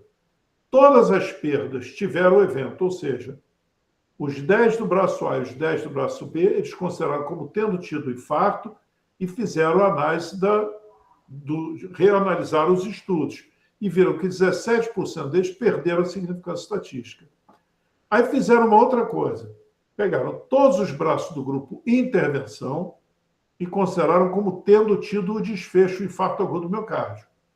E todas as perdas do braço controle, eles consideram como não tendo infarto agudo do miocárdio, ou seja, nos pacientes com perda, a intervenção não teve efeito nenhum, porque todo mundo teve infarto. E nas pessoas com controle, que seja placebo ou tratamento habitual, ninguém teve infarto, então foi ótimo. Então, essa análise é do pior cenário possível, ou seja, todas as perdas do braço de intervenção tiveram desfecho e todas as perdas do braço controle não tiveram desfecho. Quando faz isso, quase 60% dos estudos perderam a significância. Quando eles fazem uma proporção, ou seja, bota o desfecho entre as perdas proporcionalmente maior no grupo intervenção do que no grupo controle, mas só uma questão proporcional, considerando a proporção. Aí teve uma grande variabilidade de sensibilidade. Aí o que esse autor sugere? Se você pegou um estudo que teve muitas perdas, você está preocupado e você acha que isso introduziu um viés. Então, a princípio, você não vai valorar aquele resultado, mas você vai dar uma chance ao estudo. Você vai recalcular o resultado final no pior cenário possível, ou seja, você vai botar todos os casos do braço intervenção tendo desfecho e todos os casos do braço controle não tendo desfecho. Se ainda assim esse estudo mostrar que as conclusões não mudaram, provavelmente essa perda não é uma ameaça à validade do estudo. eu não sei se ficou confuso, porque eu falei muito. Ficou claro isso que eu falei ou alguém ficou com dúvida?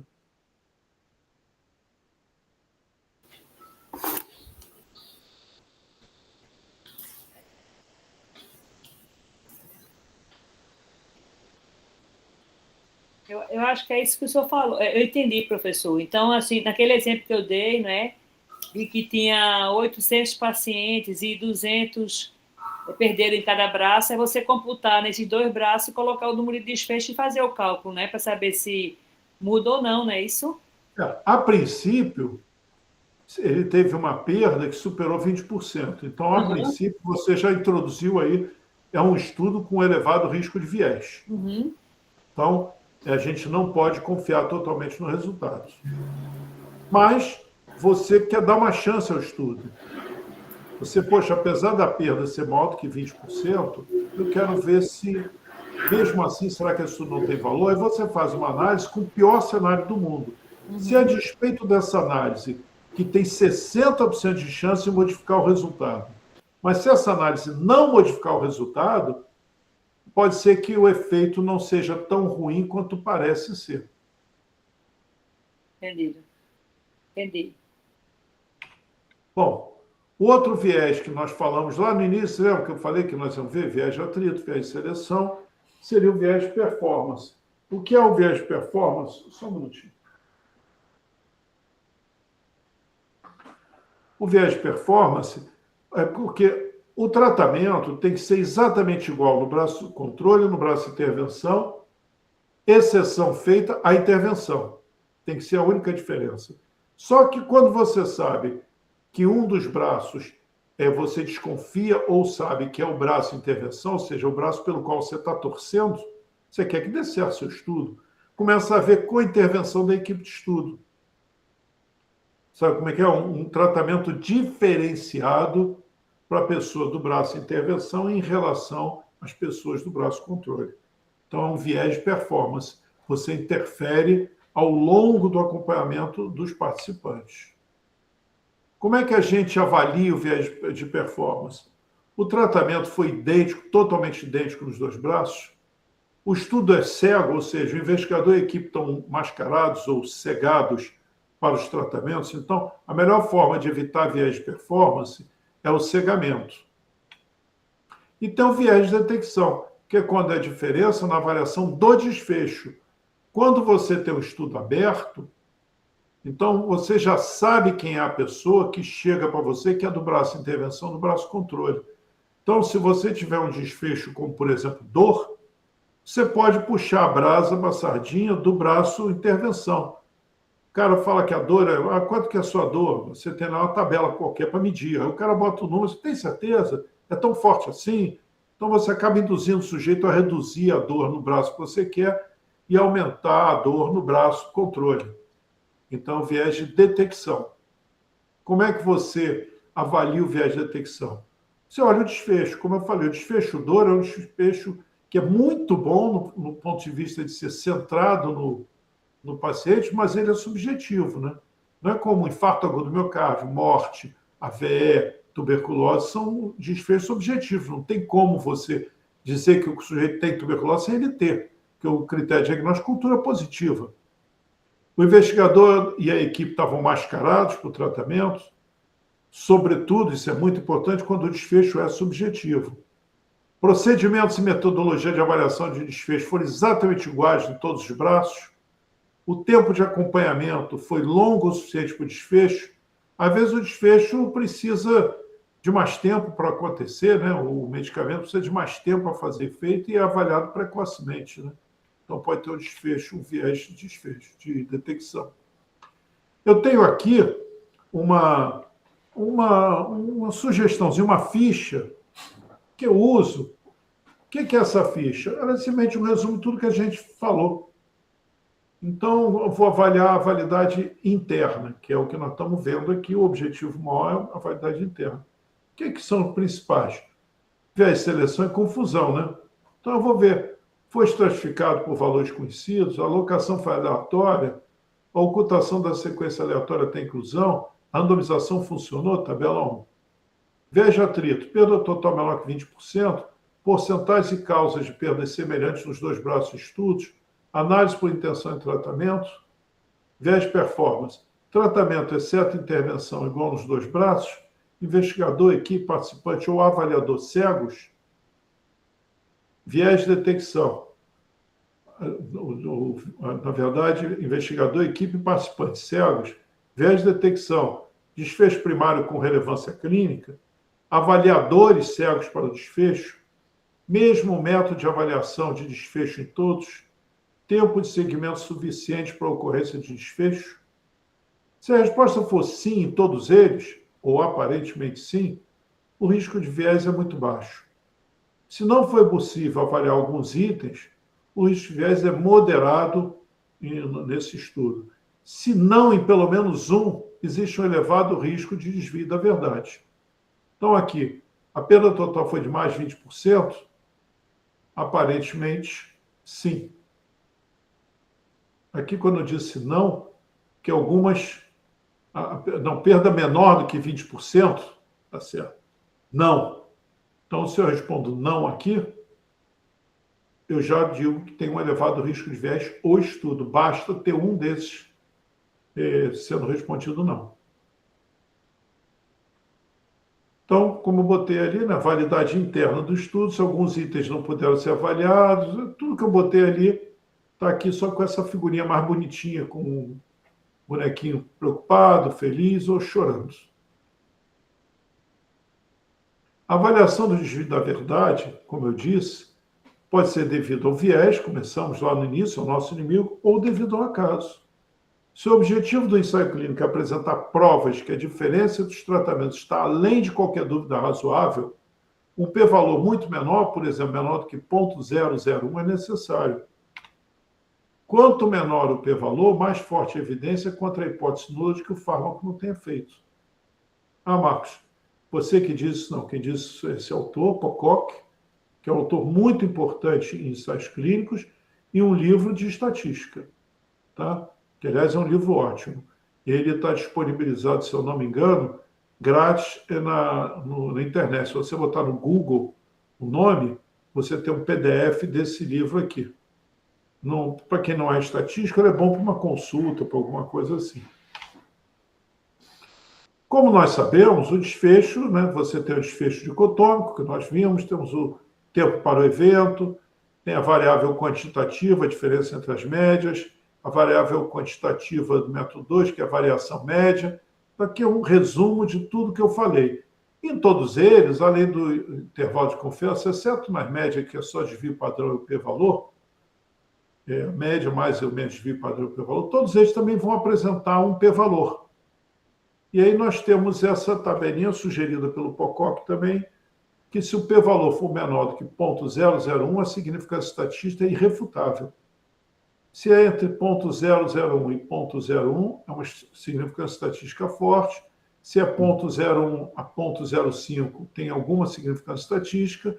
Se for maior do que 0,05, estatisticamente ele não tem significância.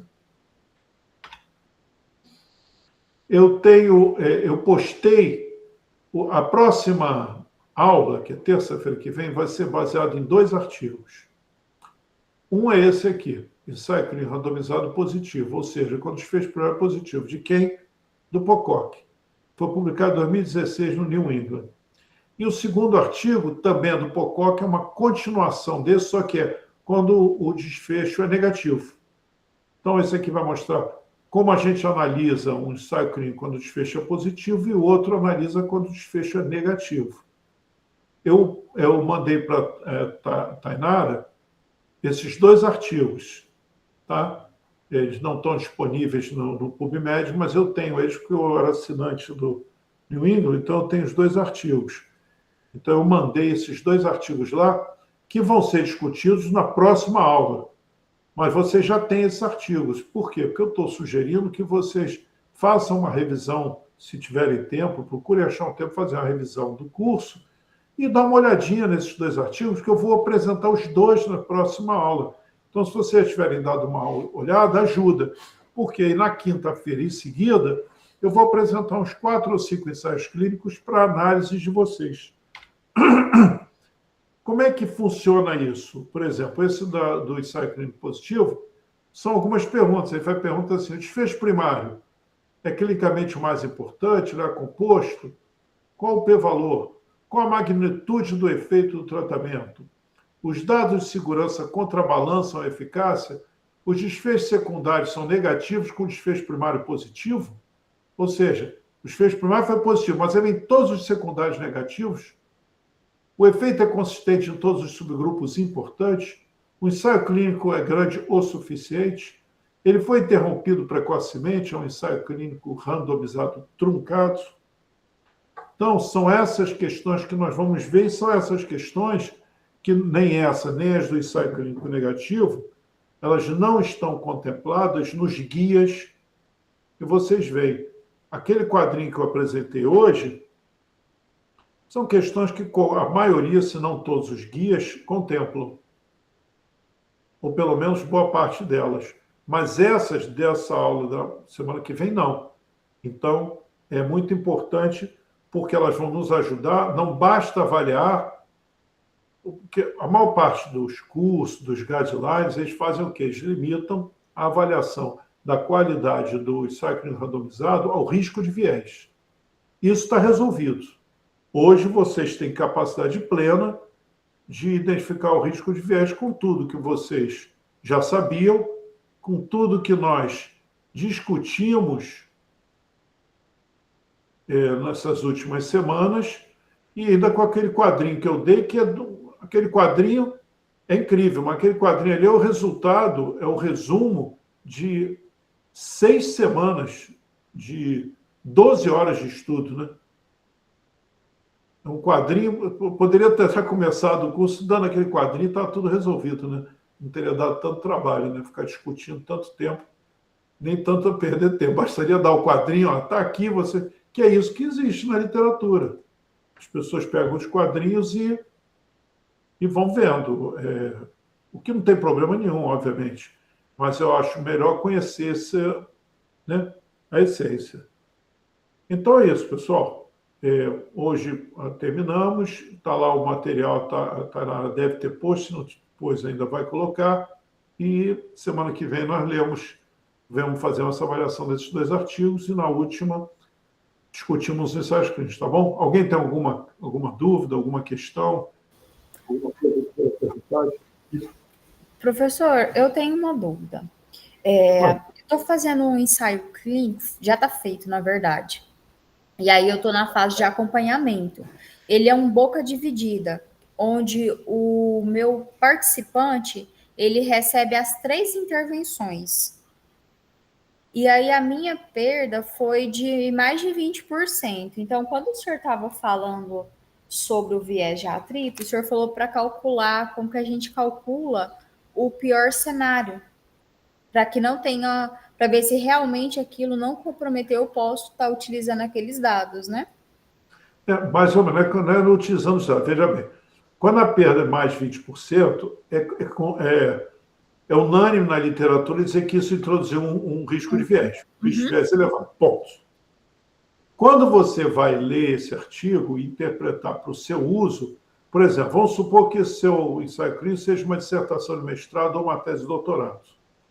Uma suposição. Você vai apresentar, olha, a despeito de todo o nosso esforço, nós tivemos um viés de atrito, porque nós tivemos uma perda, digamos, de 25% em todos os braços. Mas aí você vai apresentar os motivos. Mas agora eu tenho alguns pontos que eu gostaria de ressaltar. Primeiro, a perda foi homogênea nos 3 braços. Então, um perdeu 21%, outro perdeu 22%, outro perdeu 22% também, ou um perdeu 23%, outro perdeu... Foi homogêneo. Então, não parece ter sido uma intervenção maior. Segundo ponto, os motivos das perdas foram semelhantes. Então, aqui, 10% do braço 1 foi evento adverso, 12% do braço 2 foi evento adverso, 9% do braço 3 foi evento adverso. Aí foram homogêneos.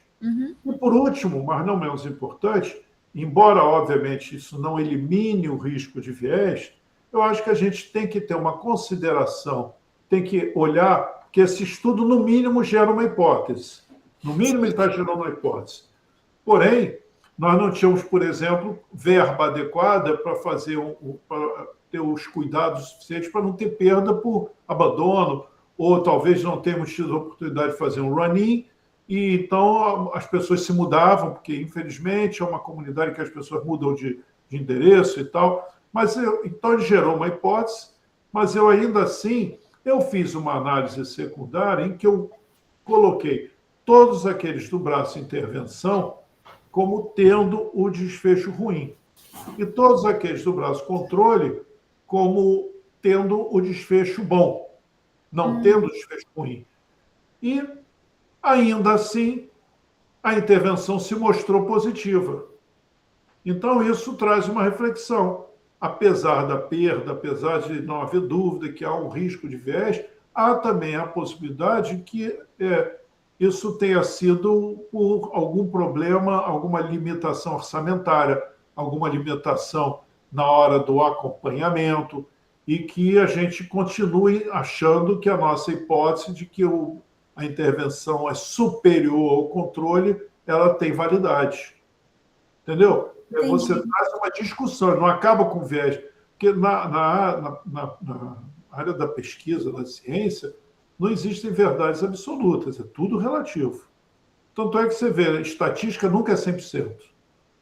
Sim. Quando você diz 95%, é o 100% da estatística, mas esse 95% não é o 100% da vida real, porque não existe 100% na estatística, só existe 100% na vida.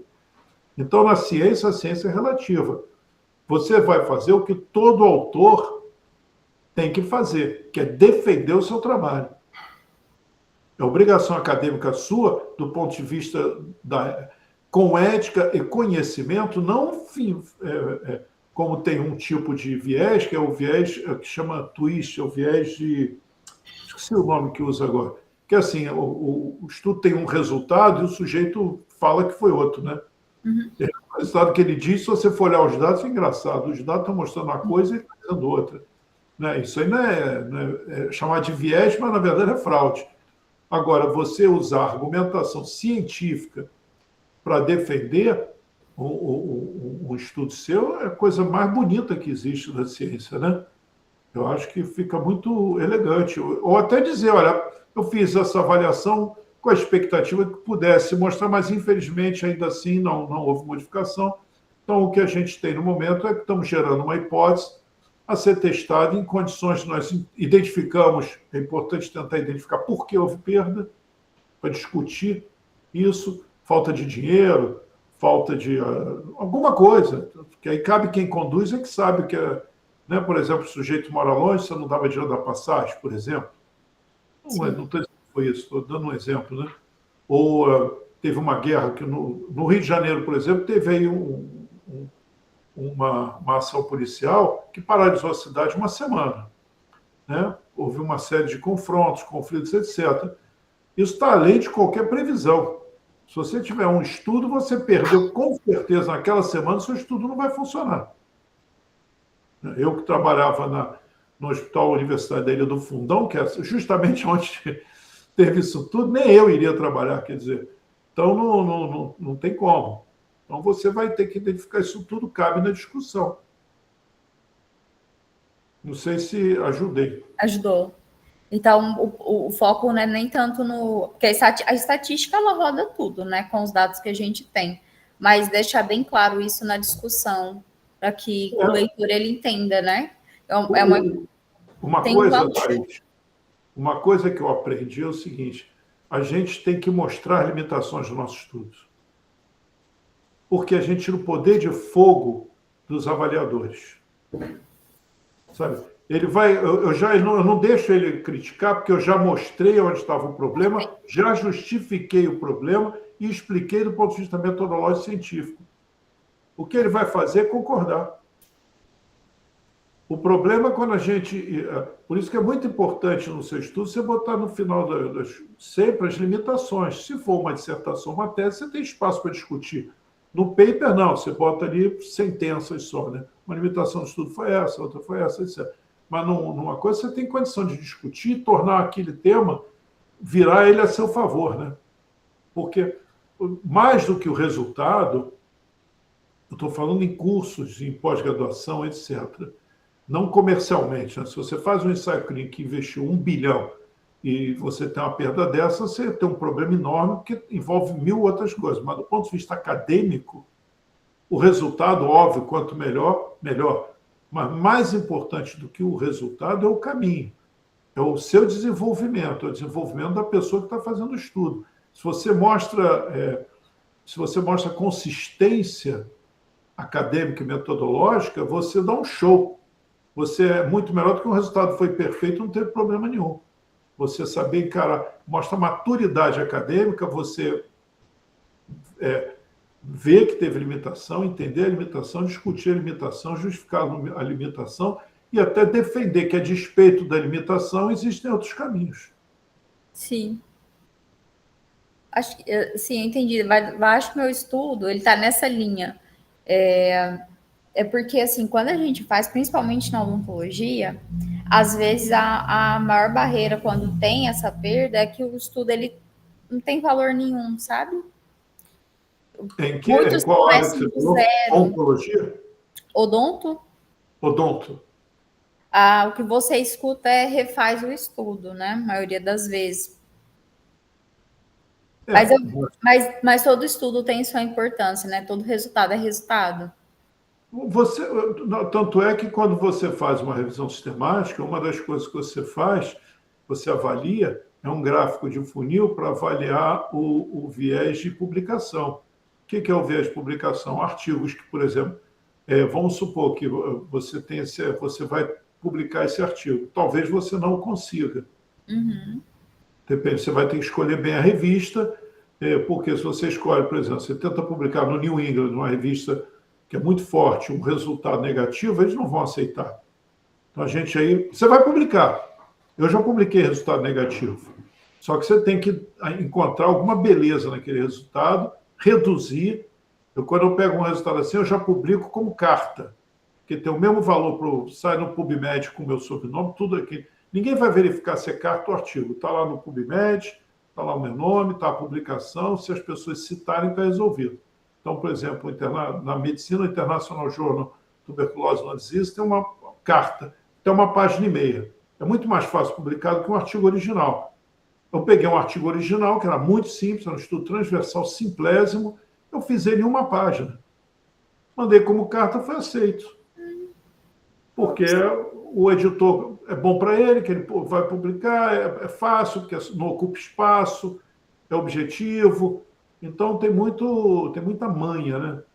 Para você conseguir alcançar as coisas, né? Tem aí várias experiências, né? Sim, eu não tinha pensado nessa hipótese de publicar como carta. Não precisa, não é carta, não sai como carta aquelas cartas que você comenta outros artigos, entra como carta mesmo, mas está lá, como se entrar lá no meu Conte, que hoje em dia eu tenho publicação como Conde e como Conte. Como Conte está lá, você vai entrar, você não vai ver carta nenhuma, você vai ver lá no PubMed o artigo. Sim. Mas ele é mais fácil publicar. Pensarem nessa estratégia. Tem que ser cheio de estratégia, tem que ler o Sun Tzu. Muito obrigada. Como eu já fui editor de revista, eu sei o que interessa, né? Então, quando você conhece o inimigo, né, você tem medo de perder. Muito obrigada, professor. Tá bom. É isso, um ótimo restinho de dia. Mais alguma questão aí? Adriano, você está falando com a gente ou... Eu não estou ouvindo. Eu estou vendo a Adriana falando, mas não sei se ela está falando com a gente, porque eu estou vendo a boca se mexer, mas o microfone está desligado. Eu acho que não é com a gente, não, que ela está olhando assim para o alto, que ela está falando com outra pessoa. Enfim. Pessoal, então é isso. Muito obrigado. Até terça que vem. Tenham um bom final de semana, tá?